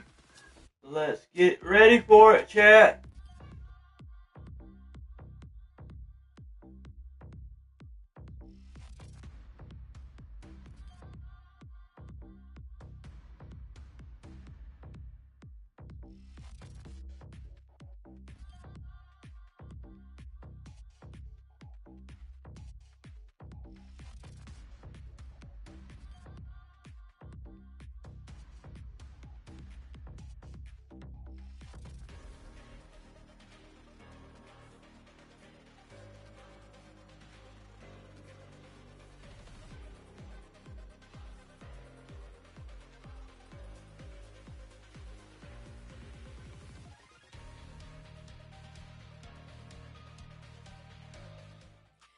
Before the break, we got to witness Seti and his new teammates book a spot in the Major 3 finals with a victory royale. So sadly, we won't get to see them play in the last game of today. And it's a really important game. As I mentioned earlier on, we are going to see some of our trios end their season with us in Group 2. No one wants that to happen. However, the competition is satisfyingly strong tonight. And we have to say, Mini Miner, it's been a particularly strong showing from our French trio, Ice, Snazy, and Clement. Yeah, I'm just thinking back to that Clement solo clutch earlier on, you know, keeping them in it, keeping them in the running, ensuring that they're still up on that upper echelon of the leaderboard, keeping themselves inside of the qualification range in terms of consistency. And this was a game now where they were all together, they were playing really well, and this is just showing what this team can do. They're fighting, Levin, to be in those major finals, and then, of course, in those global championships.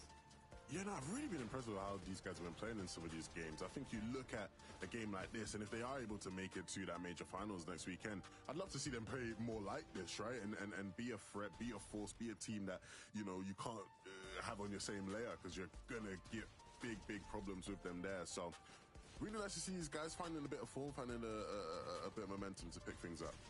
Yeah, and I think it sort of brings me back to the old sort of trio days of maybe Clement, Floki, the Sipdos, low ground, fragging out, just doing what they do best. And it seems like that if they can continue that sort of brand of Fortnite, maybe we'll see that be a little bit more successful for them as it comes to the major finals, because this was really, really nice for them all staying alive all together. Of course, couldn't close out the win, but I'm sure we'll have a look at the leaderboard very soon. I'm sure they won't mind too much when it comes to just staying consistent, because that's all you need to do. The more French trios who qualify for Major 3, the better. In Major 3 Grand Finals, the better, in my opinion. We've got two other strong French trios in Podeside's trio and Akira's trio coming up tomorrow. But the way that Clement is playing tonight, I am looking forward to seeing them in that major final. We've got to talk about the teams that are in contention for the consistency points tonight. The way that Chicho, Tayson and Hatris were playing in that last game, you wouldn't be blamed for thinking that they've been playing that way all night. They're looking so smooth and confident. They have been unlucky at times, however, Mini Miner. Yeah, I mean, I said it actually going into this game, that they had a bad first game, clutched up a second in the second game, bad game 3, now they've clutched up a second in game number 4. What's going on with these guys right now? And it's always a sort of cheat show solo clutch there at the end, so if they can just continue that, they'll be absolutely fine. I'm not quite sure what's going wrong in those games where they're not doing so well, but they're making up for it, It was an excellent response. It was a response they needed. And it's the kind of game we knew they could have, right? Which is why I said, you know, I wasn't worried about them. That game gives them a comfortable position to be in for this final game, but you can't be too comfortable. You know what I'm saying? They still got to lock in and perform here in game number 5. There's one more victory royale up for grabs. Do we think that Malabuka's trio is finally going to take it? They've been making those end games and performing so strongly. It's strange that it's eluded them so far, Levin. Well, look, this is what I asked for, so I'm not going to sit here now and start critiquing them, going, yeah, why are they winning? You know, like I was telling them, I was saying I didn't want them to win until, you know, the final one. Look, regardless of whether they've got the win or not, their performance today has been top. Absolutely top. They've played really well. They've played like themselves in a lot of these games, and even though there's things to work on and improve going into next weekend's final, they've shown a good account of themselves. And yeah, to wrap it off with a win, I think would be a nice for them in terms of the vibes of the day. But all in all, I've been impressed with them regardless.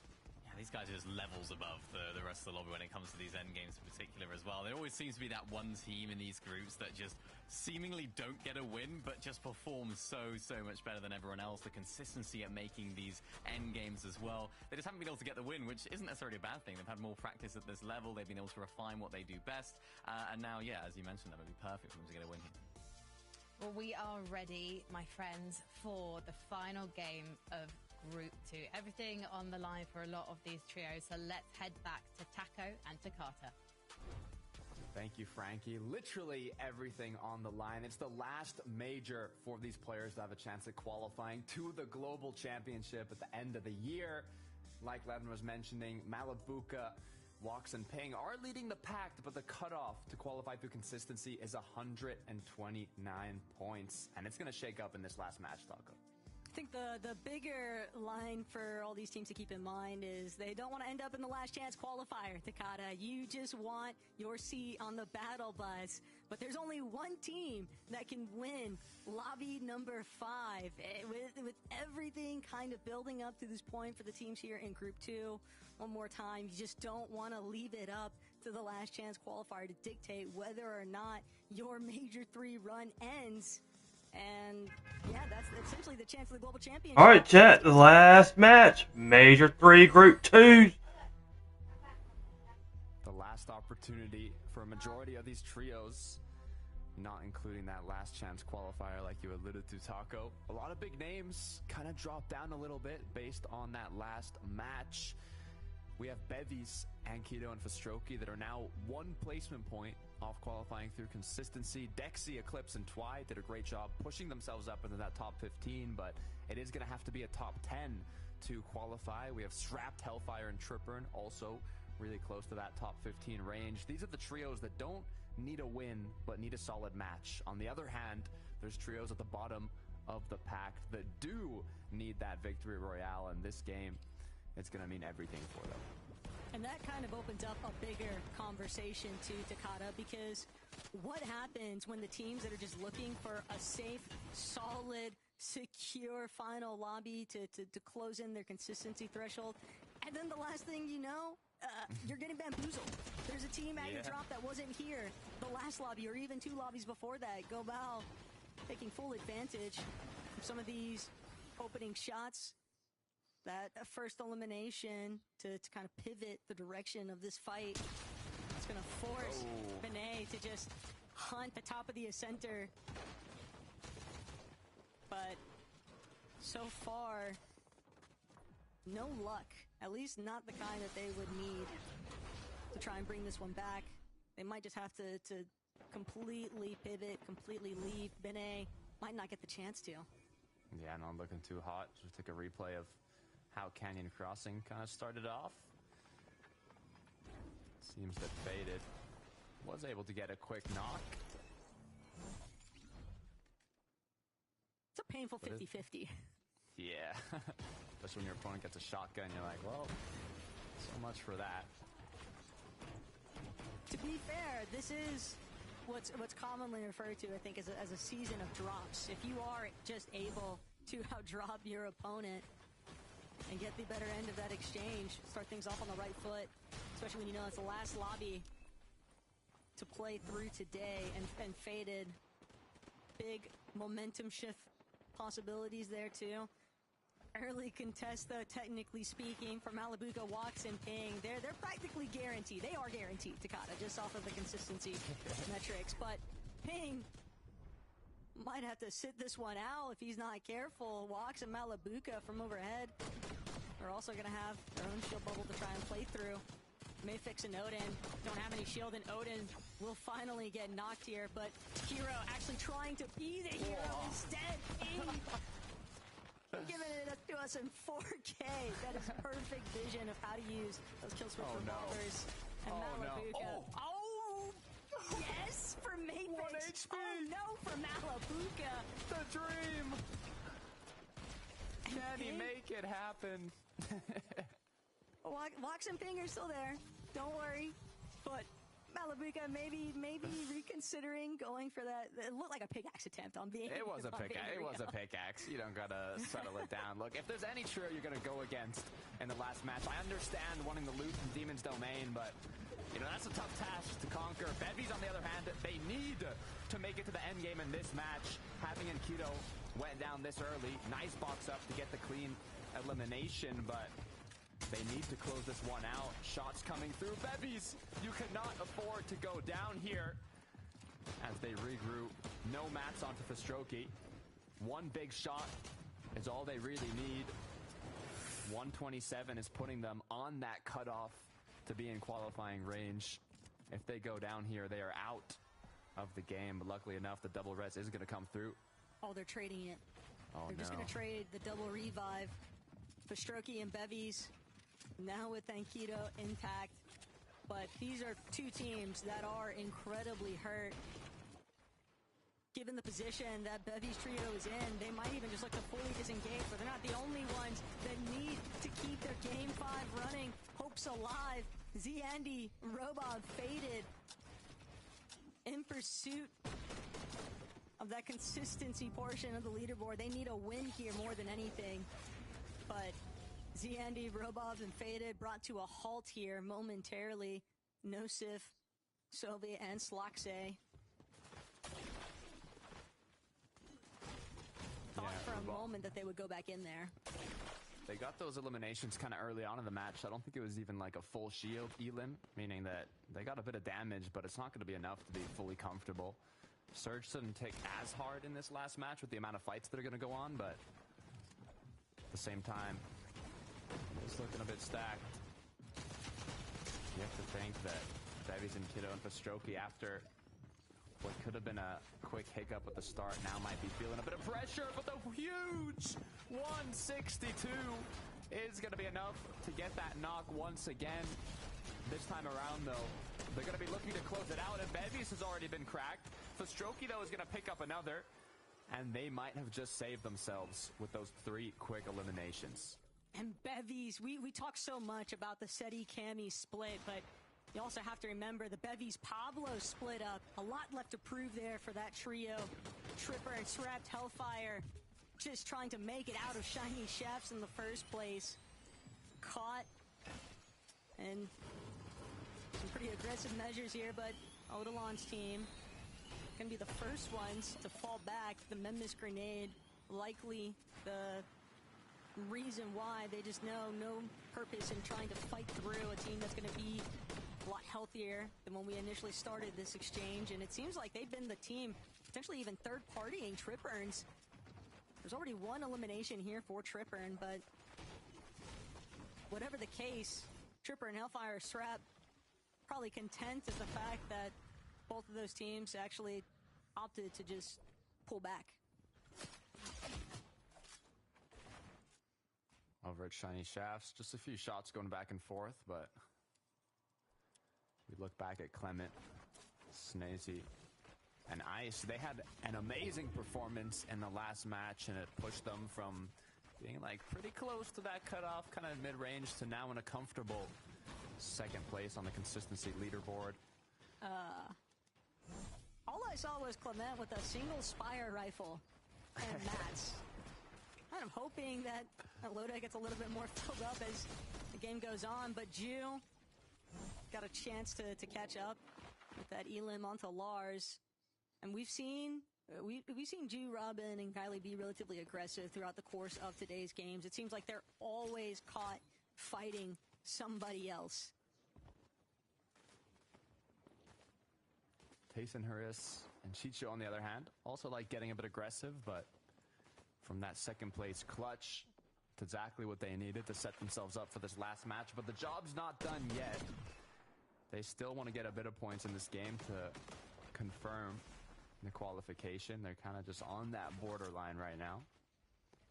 Ping walks Malabuka looking incredibly strong after they're able to claim their domain once again and rotate on over to the island, picking up that medallion. Had a lot of Rift Island medallion control today, but Asa just crouch walking around the vicinity here of Walks, Ping, Malabuka. This is not the trio that you want to be having to hide out from. And for Asa too, no clue for as to when he actually snuck up onto the Rift Island. But for Malabuka, Ping, and Walks, since they have 4 eliminations, wouldn't be surprised if 2 of them potentially belong to Asa's teammates. So very good odds that they'll know he's a solo kind of lingering as they continue to just try and maintain their spacing from other teams in the lobby. Natural elevation from Rift Island. Nobody looking back though, and Asa, he's totally cool with them not knowing he's there. Yeah, he's having a good time. I also want to bring out, I believe it was Malabuka. Someone's already S rank. It shows how quickly you can kind of rank up, having not only the NPCs from Demon's Domain, but also the island NPCs. With that drop spot, being able to claim both is incredibly powerful for this current season. Kylie gonna want a pretty big match here. But for Malabuka's team to do such a good job at just getting control of the Rift Island medallion, control of the elevation, it showcases how haphazard a lot of these end games have been throughout the course of today's games, because you never really know what to expect. High ground has just been cannibalizing itself frequently, and then the teams playing through low, picking prime opportunities to strike. It's just an up and down, constant exchange. I'm really curious to see. Yeah, I just want to see what the teams look to do in terms of playing for height in the end game here. Yeah, especially the last game, right? It's kind of has that much more pressure on it. Dexy, Twine, and Clips did an amazing job. All right, chat. Let's place our votes. Who y'all pulling for this last matchup? I'm pulling for Malibuca's team. Who y'all pulling for? Group 1, and right now the cutoff is only at 129, so you can see how much it can increase in a single match. It really does depend who does get that win, though. If a trio like Malibuca walks and Malibuca do, or Ping walks in Malibuca, and it's going to help quite a bit, but if not, trios like Twi, Eclipse, and Dexy are going to have a really good game. This might be a rude awakening, Takada. I don't even know if Dexy, Eclipse, and Twi are even aware of the fact that Zandy, Robob, and Faded, they are setting up currently complete cutoff positions. And Zandy, Robob, Faded, this is devious work. Twi, Eclipse, Dexy just going to continue pushing further and further back on this southern section of the map, but this is not a safe spot. Yeah, when you got Raban, Faded, and Andy kind of just waiting. The thing is, they can't really get a 3-2-1 because of how split they are, so it'd be more like a surprise pump. Or that zip line. That would be a dangerous zip line to hit. Time will tell as we look back at Jake Buka here, who has been cracked. Has to be careful as the French trio pushes on forwards.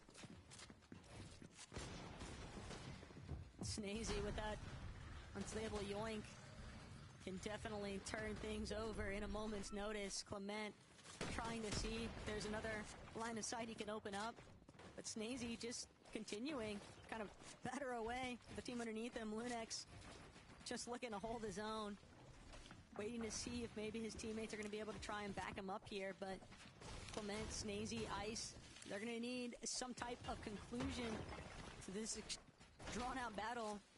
Teams hovering from that southern section of Demon's Domain, likely going to be called over by the noise taking place, and Nosiv, Slaxe looking to be one of the first to try and set up for it.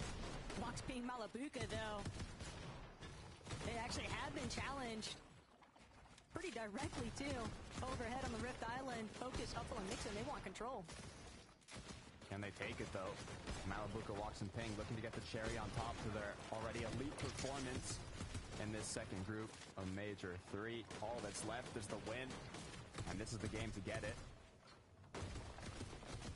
The shots going back and forth, though. It looks like Upples, Nixon, and Co are going to decide to try and disengage, but they got to be careful as 2 players of the trio have already been cracked. And now Ping, Walks, and Malibuca are gonna stay back up on the island, it seems. There's no teleportation measures, no easy way to get off that Rift Island, so if you lose pressure in that fashion, you can expect to get lit up for it. Malibuca, Ping, and Walks, though, holding on to that oversight.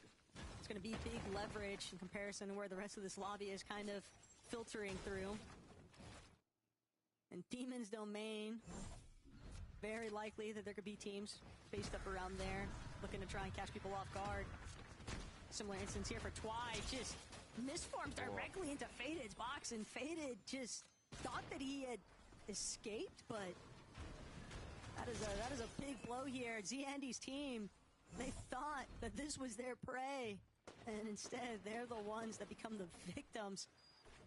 A big shutdown here at the very end, too. That's huge, though.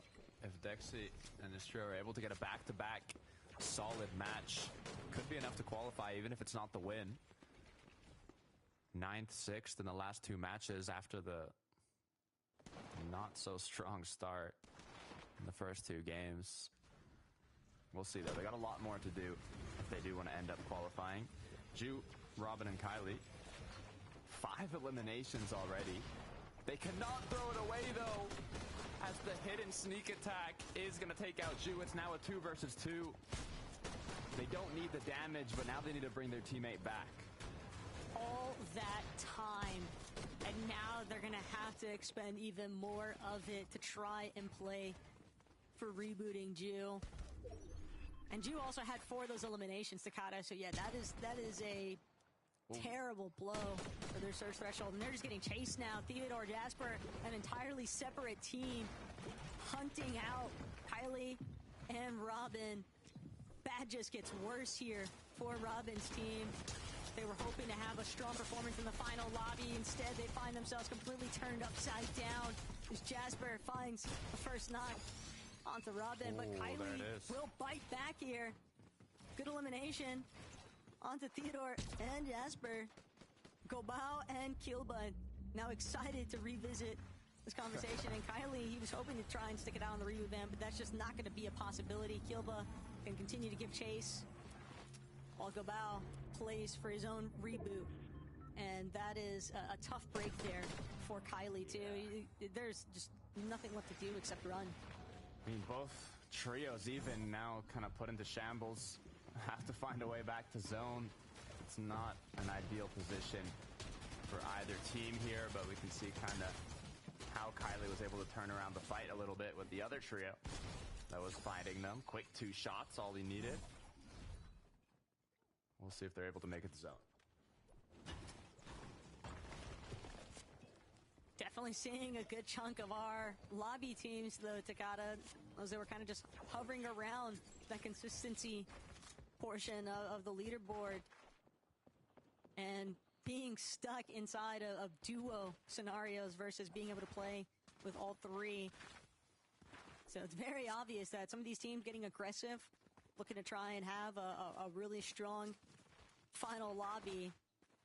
But if you play over aggressive, that's just where a third-party exchange pulls down to. And for Matez and Seziak, and kind of look back, Demon's Domain, Sobi, Sloxe, and Nosif thought they were going to be able to clean up this exchange, but Seziak just putting down Nosif. The moment that he tried to challenge, that right side peak just too strong.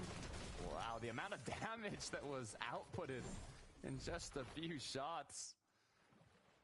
What a way to close out that fight. Seemed kind of reckless, though, for Nosif to tackle her like that. Probably desperate for surge damage more than anything. I mean, it's the final match. Pressure's on. Sometimes you don't have a lot of time to make that decision. It is easier said than done. Up will mix it. Focus. Got a bit of ways to go for the zone, but I'm trying to think how worried I am. The good news is in terms of mats, you know, you can farm wood during the rotate quite quickly. They should be able to set themselves up for a decent match here. And that quick stat may also be working against Focus and Upwell right now. Mixon, very notorious for falling off of consistency to the previous 2 major finals. And looking to probably repeat that here today, Takata, if they don't win this final lobby. And with so many teams, though, that are kind of just hinging on a final lobby win, it kind of extends back to that earlier point I tried to touch on, where I just expect things to get so messy, so absolutely chaotic, because you're going to have that many more teams just going all out, full sending, maximum risk if they think it'll net the win. Yes, might not be the game you want to play high ground, depending on what position you're in. If you're looking for just a few extra points and don't have to fully close out the match. It's funny, though, with the zone ending by Demon's Domain, it's almost like things are setting up for Malibu Ping and Walks, but there's so many trios that are looking quite healthy. It's still anybody's game. Robin, though, looking the opposite of healthy here. It's a bit of a tragedy what took place. Robin, Kylie, Ju having to play for a reboot to bring Ju back, and the trade-off is losing Kylie on the process of making their way back to zone. And they'll probably just have to sit tight, play through, backside low, hope for a refresh to kind of stumble into them more than anything else. Yeah, 7 HP. Cannot tank a single tick of storm. Not really the position you want to be in going into this last match. Looks like Taste and Chicho Haristo have made it with quite a good loadout in terms of heals, mobility, and mats. Even being in zone here. They're set up to do everything they need to qualify here. What, 20, 25, maybe 30 points could be enough to comfortably set themselves up in qualifying range. The amount of damage they've already done as well. Looks like odds are in their favor. I like this, though, from Chicho, just applying pressure to the team across the way that was looking to hold height. He could recognize the fact that they're being challenged from a team underneath them. So why not add to the mix, add to the crossfire, keep things as crazy as possible. Robin and Jude desperate now to see if they can find some sort of a refresh, but nothing building in their favor just yet. Robin can instead drop, still chasing after Velvery, but it's so obvious that Robin and Ju are just desperate for any kind of damage. And now the rest of the lobby also turning into their position. Robin now forced to just build back, still trying to cut around though, still trying to find an opening shot, but instead the ultimate turnaround factor, it's just not up to him. The lobby focus it's too steady, it's too much to deal with. Ju has a misform to buy a little bit of time, but even then he's not going to be able to break it through. He's just stuck building for his life, and eventually the material count will run out, and that's going to be the shutdown here. Mix and focus up. I'm happy for them though. In the low ground, they're clearly prospering.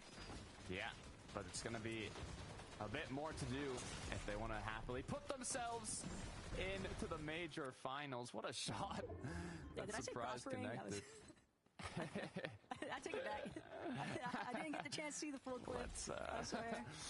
not jinx anything here. As Tayson, Chicho, and Haris rotating in. You were mentioning Mixon. They were 9th place going into here. So they still need quite a big match to maintain their spot. Bevies and Akido really have to clutch this one out. They were in 11th place, where 10 is qualifying range. So they're going to still have to get at least, say, 20, 30 points to qualify. They have enough damage, but having Kostroki already been eliminated, it's going to be a rough route. Constantly having to watch their back also, even with those misforms. The team on height could be a real nuisance to deal with. Fruzy, Monto, Wax, they've now gotten a taste of what high ground control feels like, and they're trying to ensure that nobody else has a real opportunity to challenge them just yet. They're going to still be able to ramp out a little bit further, but Ice, Clement, Snazy caught in a whole separate battle here in the underbelly of the Demon's domain. Snazy going to be leading the charge here, and for good reason. Anytime you're able to use one of these exotic shotguns, you usually want to be one of the first ones into the fight. As now overhead. All right, chat, make your votes. Who do y'all think's gonna win this last matchup? For the teams right behind them. Really could. Mixon in the feed has gone down. Upple now trying to clutch it out as a solo. 162. Group 1 cutoff was 189, but it could be a little lower. If you could get at least more than 175 into the 180 range, could be enough. Tayson trying to get ahead of zone here, but as Upple continues to get more pressure put onto him, he's going to be forced to misform ahead now. 31 builds left, not a lot of HP. That last mini is going to be popped. It's the fact that Upple ever gets out to begin with, though, that's impressive as is. As a solo, just trying to keep his team's dreams alive for this Major 3 Grand Finals quals. You don't want to bank it on the last chance qualifier, but the team on height, they're going to be the ones that everyone else is probably going to have to reckon with here. Aikido, Bevies, another one of our trios looking to just cement their position inside of that Major 3 Grand Finals. But now, Clement, Snazy, they were just waiting for the chance to strike. Team on height ran out of material count. That's going to force them to drop, and Upple still barely clinging on for dear life here. Only has 3 builds, needs to connect with this shot onto Rudolph, but Rudolph, he's not going to make it easy. Atris, Tayson, Chicho, they're going to be the ones now dropping underneath. Full low ground control. The moment that Clement, Ice, and Snazy went up, they knew they could just be the ones to take over low. But Upple from backside of zone, he has 0 builds to work with here. Takada, he has to find an immediate shot. The last chance, last opportunity for Upple. All the pressure's on him. He's lost his teammates. He just has a sliver of HP. The initial shot comes through. A bit of materials recuperated. Still no heals, though. takes out one. That elimination might just be enough, but he has to get a bit more placement. Missed form, last use being put into play, gets ahead of zone. Meanwhile, up in the clouds, the stratosphere, it's Hellfire, tripped and strapped. They need to hold on. The Danes looking to strike back in this final lobby. Srapt just holding on with his chug jug, but with Tripper still looking to contest height here up against Gold. Srapt incredibly low. Gold gonna take to the misform, and Tayson underneath it all with Chicho and Atris still in full control of this front side low. Looking healthy to boot. Upbull barely alive, but he's still there, but he goes down. The moment, the placements, have they been enough? Only time will tell. Bevies, now it's his turn to just cling to as many placement points as possible here. He's hoping that nobody recognizes he's a solo in the backside, but he has to move forward. Only 4 builds remain, down to his last 2. Valerie might have been the chance, but Andalex is going to be the one who steals that away. Bevies now praying that anything comes his direction. Second height, you have Twidexy and Eclipse as well. They need a big match here to qualify. All these trios are on that borderline of making it through consistency. Bevies, he hits the shot, picks up another elimination. 178 points now. Just a few more could potentially secure it. As the siphon comes through, he hits it again. 170, but you need to get that finish. One more elimination could be all it takes. He gets the knock, gets the points. Bevies, are you kidding me? Bevies just refuses to fold. He's taking down Eclipse. He's keeping this charge going. One more. Could it be the next one that ends his life? But Bevies tangled up. Can't break through. Finally, gonna be put down in the dirt. Tayson, Chicho, Atris. Layer swap. Just one above. Chicho loses sight of Tayson. Loses his teammate.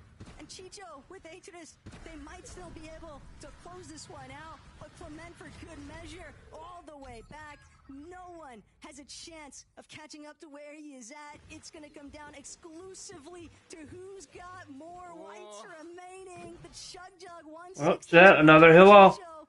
He's going to win it with a hill off. Misform just in case here, Takada. It's going to come down to the wire.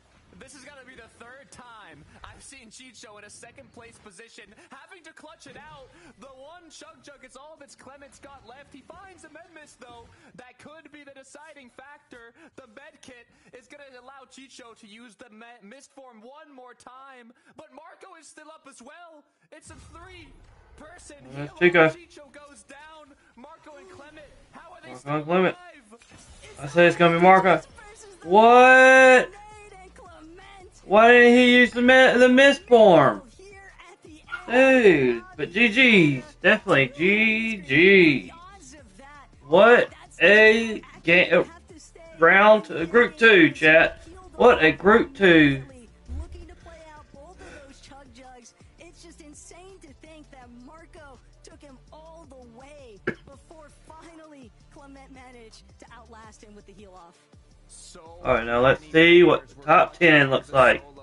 They were just a few points away from qualifying. I have no idea what that cutoff is going to be from the heal-offs. The French trio taking height, looking to close it out. Elim after Elim. We had solo clutches. We had Eclipse's whole trio on 2nd height, also getting incredibly close. Marco himself was on the middle part of that leaderboard going into this match, and now closing it off with a 2nd place. Is it going to be enough? So much has just happened, and Taco, I don't even know what to say anymore. What a way to close out the last match of the day. How are you feeling, Taco? And that was absolute scenes, especially in these last couple of lobbies, Takada. But what I'm really keeping my focus on is how this leaderboard ended up. It's been an awesome ride through all 5 of these lobbies with you here today, Takada. But that's going to do it for us. We'll leave it up to the desk now to tell us what happens next. Thank you so much, guys. We'll be seeing you guys casting the action for Group 3 tomorrow. Don't be late. Now, let's have a chat about the fact that our French trio has managed to make their way into the Major 3 finals via the Victory Royale. Although, I have to say, the way that Clement, Snazy, and Ice have been playing all day 11, they would have probably done it via consistency points anyway. I mean, yeah, they were sitting in a good position regardless. If anything, they helped whoever was in 6th place, right, with that win. These guys have moved me today. Mini, they've performed so well. We've had great clutches, great high ground play. The whole works from this trio today. Yeah, really great work from these guys all day long. In this game in particular, they had height. We were saying in the back, we're like, yeah, these guys are probably going to win this game, and then they had it taken off of them, and it's so difficult to then retake height, get into a good position, and find yourselves in these endgame situations. So all credit goes to these guys right here. And at the end, it was like a scavenger hunt. It was a little treasure hunt of every single player in that endgame trying to go for a heal. I was like, oh, I've got my chug jug. Oh, a med kit. Oh, some med miss. It's like, I don't know. I didn't even know what was happening. It was just very fortunate for Clement that he was able to find those 2 med miss. But I don't think they don't deserve to qual. They've been performing very well today. Well, Clement and Co were our 5th Victory Royale winner of the day, but let's remind ourselves who picked up our other wins and have already booked themselves a spot in next week's grand final. So if you cast your minds back to game 1, Cantry, Prigage and Fincheck, that was a photo finish. Slightly confusing as to who won that at the time, but now looking back it seems obvious because these guys are demons on Hype Mini right now. Yeah, really great from those guys. Like, again, a team that's sort of been on the come up. Fincheck, Cantry in particular, playing with Uppel, always been sort of in and around that sort of major final, performing well. And then Pradaj, of course, one of those grinder players that we all know about. And then also to coach other teams to quals as well. Just a very good day at the office for those guys. Absolutely. Now, look, looking at all these, let us know in the chat, how many of these did you predict correctly? Right? I think for me, I think I was 3 out of 5. I think I had Seti's team. I can't remember if it was them or for us, but either way, I think I'm going to claim the 3 out of 5 myself. You know, we had some surprise wins there. I didn't expect, obviously, the game to make it through. I think that shocked a lot of people. Then that final game come in, and then they played well. I did not expect them to come through, but there's always that one team, I think, every season that comes into the group stage and just like blows teams out the water, and you're like, wow, they played really well. So hopefully they match it in finals. In some ways, it's a surprise for me that Malibuca's trio didn't pick up a Victory Royale tonight, but I have a feeling we're going to see them on the next list. It is our consistency qualifiers. 5 more trios going through to the finals next weekend. Obviously, Ping, Wox, and Malibuca. Fantastic performance. All right, Malibuca. This team made it. They were walking in at the start of the last match. That is perfect. Heck yeah. All that matters is they got their spot in the final. We're going to see them next weekend. And hopefully we can see more of what we saw of them today. Top level Fortnite. Hopefully we get to see what we saw from them last major in the finals on day 1, at least, not day 2. I'm sure they won't want it to be like day 2.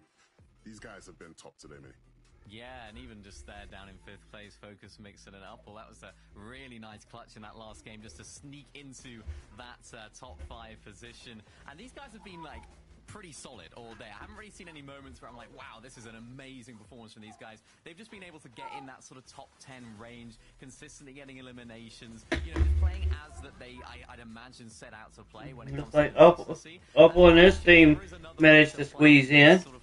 Nice. Just play out all of your do what you gotta do sometimes. You can, and maybe not try and go for hype, maybe try and go for the wins. It's just about making it to these end games consistently and not necessarily setting the world on fire, just doing a decent job.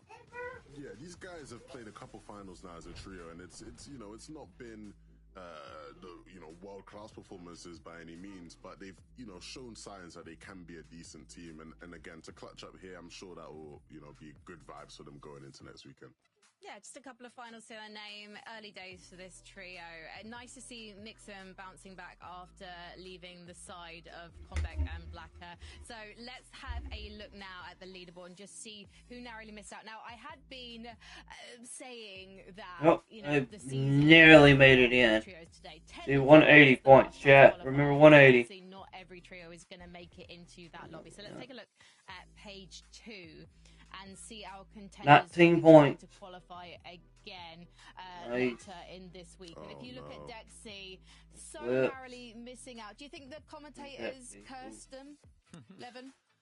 It's the most common esports trope, isn't it? It's to cast a curse. Everyone's always like, yeah, I said they're going to win. I'm so cursed. It's like, yeah, it happens. But we see these things happen. I would love to see them make it through. They are definitely the kind of team, Mini, who I think going into last chance, you could see them making that lobby and getting a win for sure. Yeah, particularly with how they performed at the sort of latter stage of today. Their first 2 games not very good, going down early on. They recovered, but just couldn't quite recover as well as they needed to. So yeah, you're absolutely right. If they can make those end games in that last chance qualifier, pick up a win, they'll be in the major finals. But a lot of pressure now. You don't want to be in that position. Yeah, and there's a lot of pressure still to come this evening because the North American kicks off in just a couple of hours. So do stick around for Zeke, Vivid, Kelly, and the gang. I can't wait either, but you're going to have to, Levin, okay? Learn some patience, for goodness sake. You've had enough patience learning being on a desk with me. That is all from us, though, in Europe 4 tonight. We're going to be seeing you guys tomorrow, same time for Group 3. So make sure you're there. We'll be there. I'll come after you, as I've just given you a fine example of it. Minnie, I'll admonish you in just a moment. For now, though, sound that horn. Good night. Alright, chat. I hope y'all enjoyed the stream. Don't forget, we will be watching Clicks tonight at 5 p.m. as he runs in the Group 3 NA Central. We're going to be running that here in just a few hours. So don't forget to come back, check it out, and enjoy. Other than that, we going to sign up out of here. Y'all take care. God bless. And we'll catch y'all all in the next one. Peace out. God bless.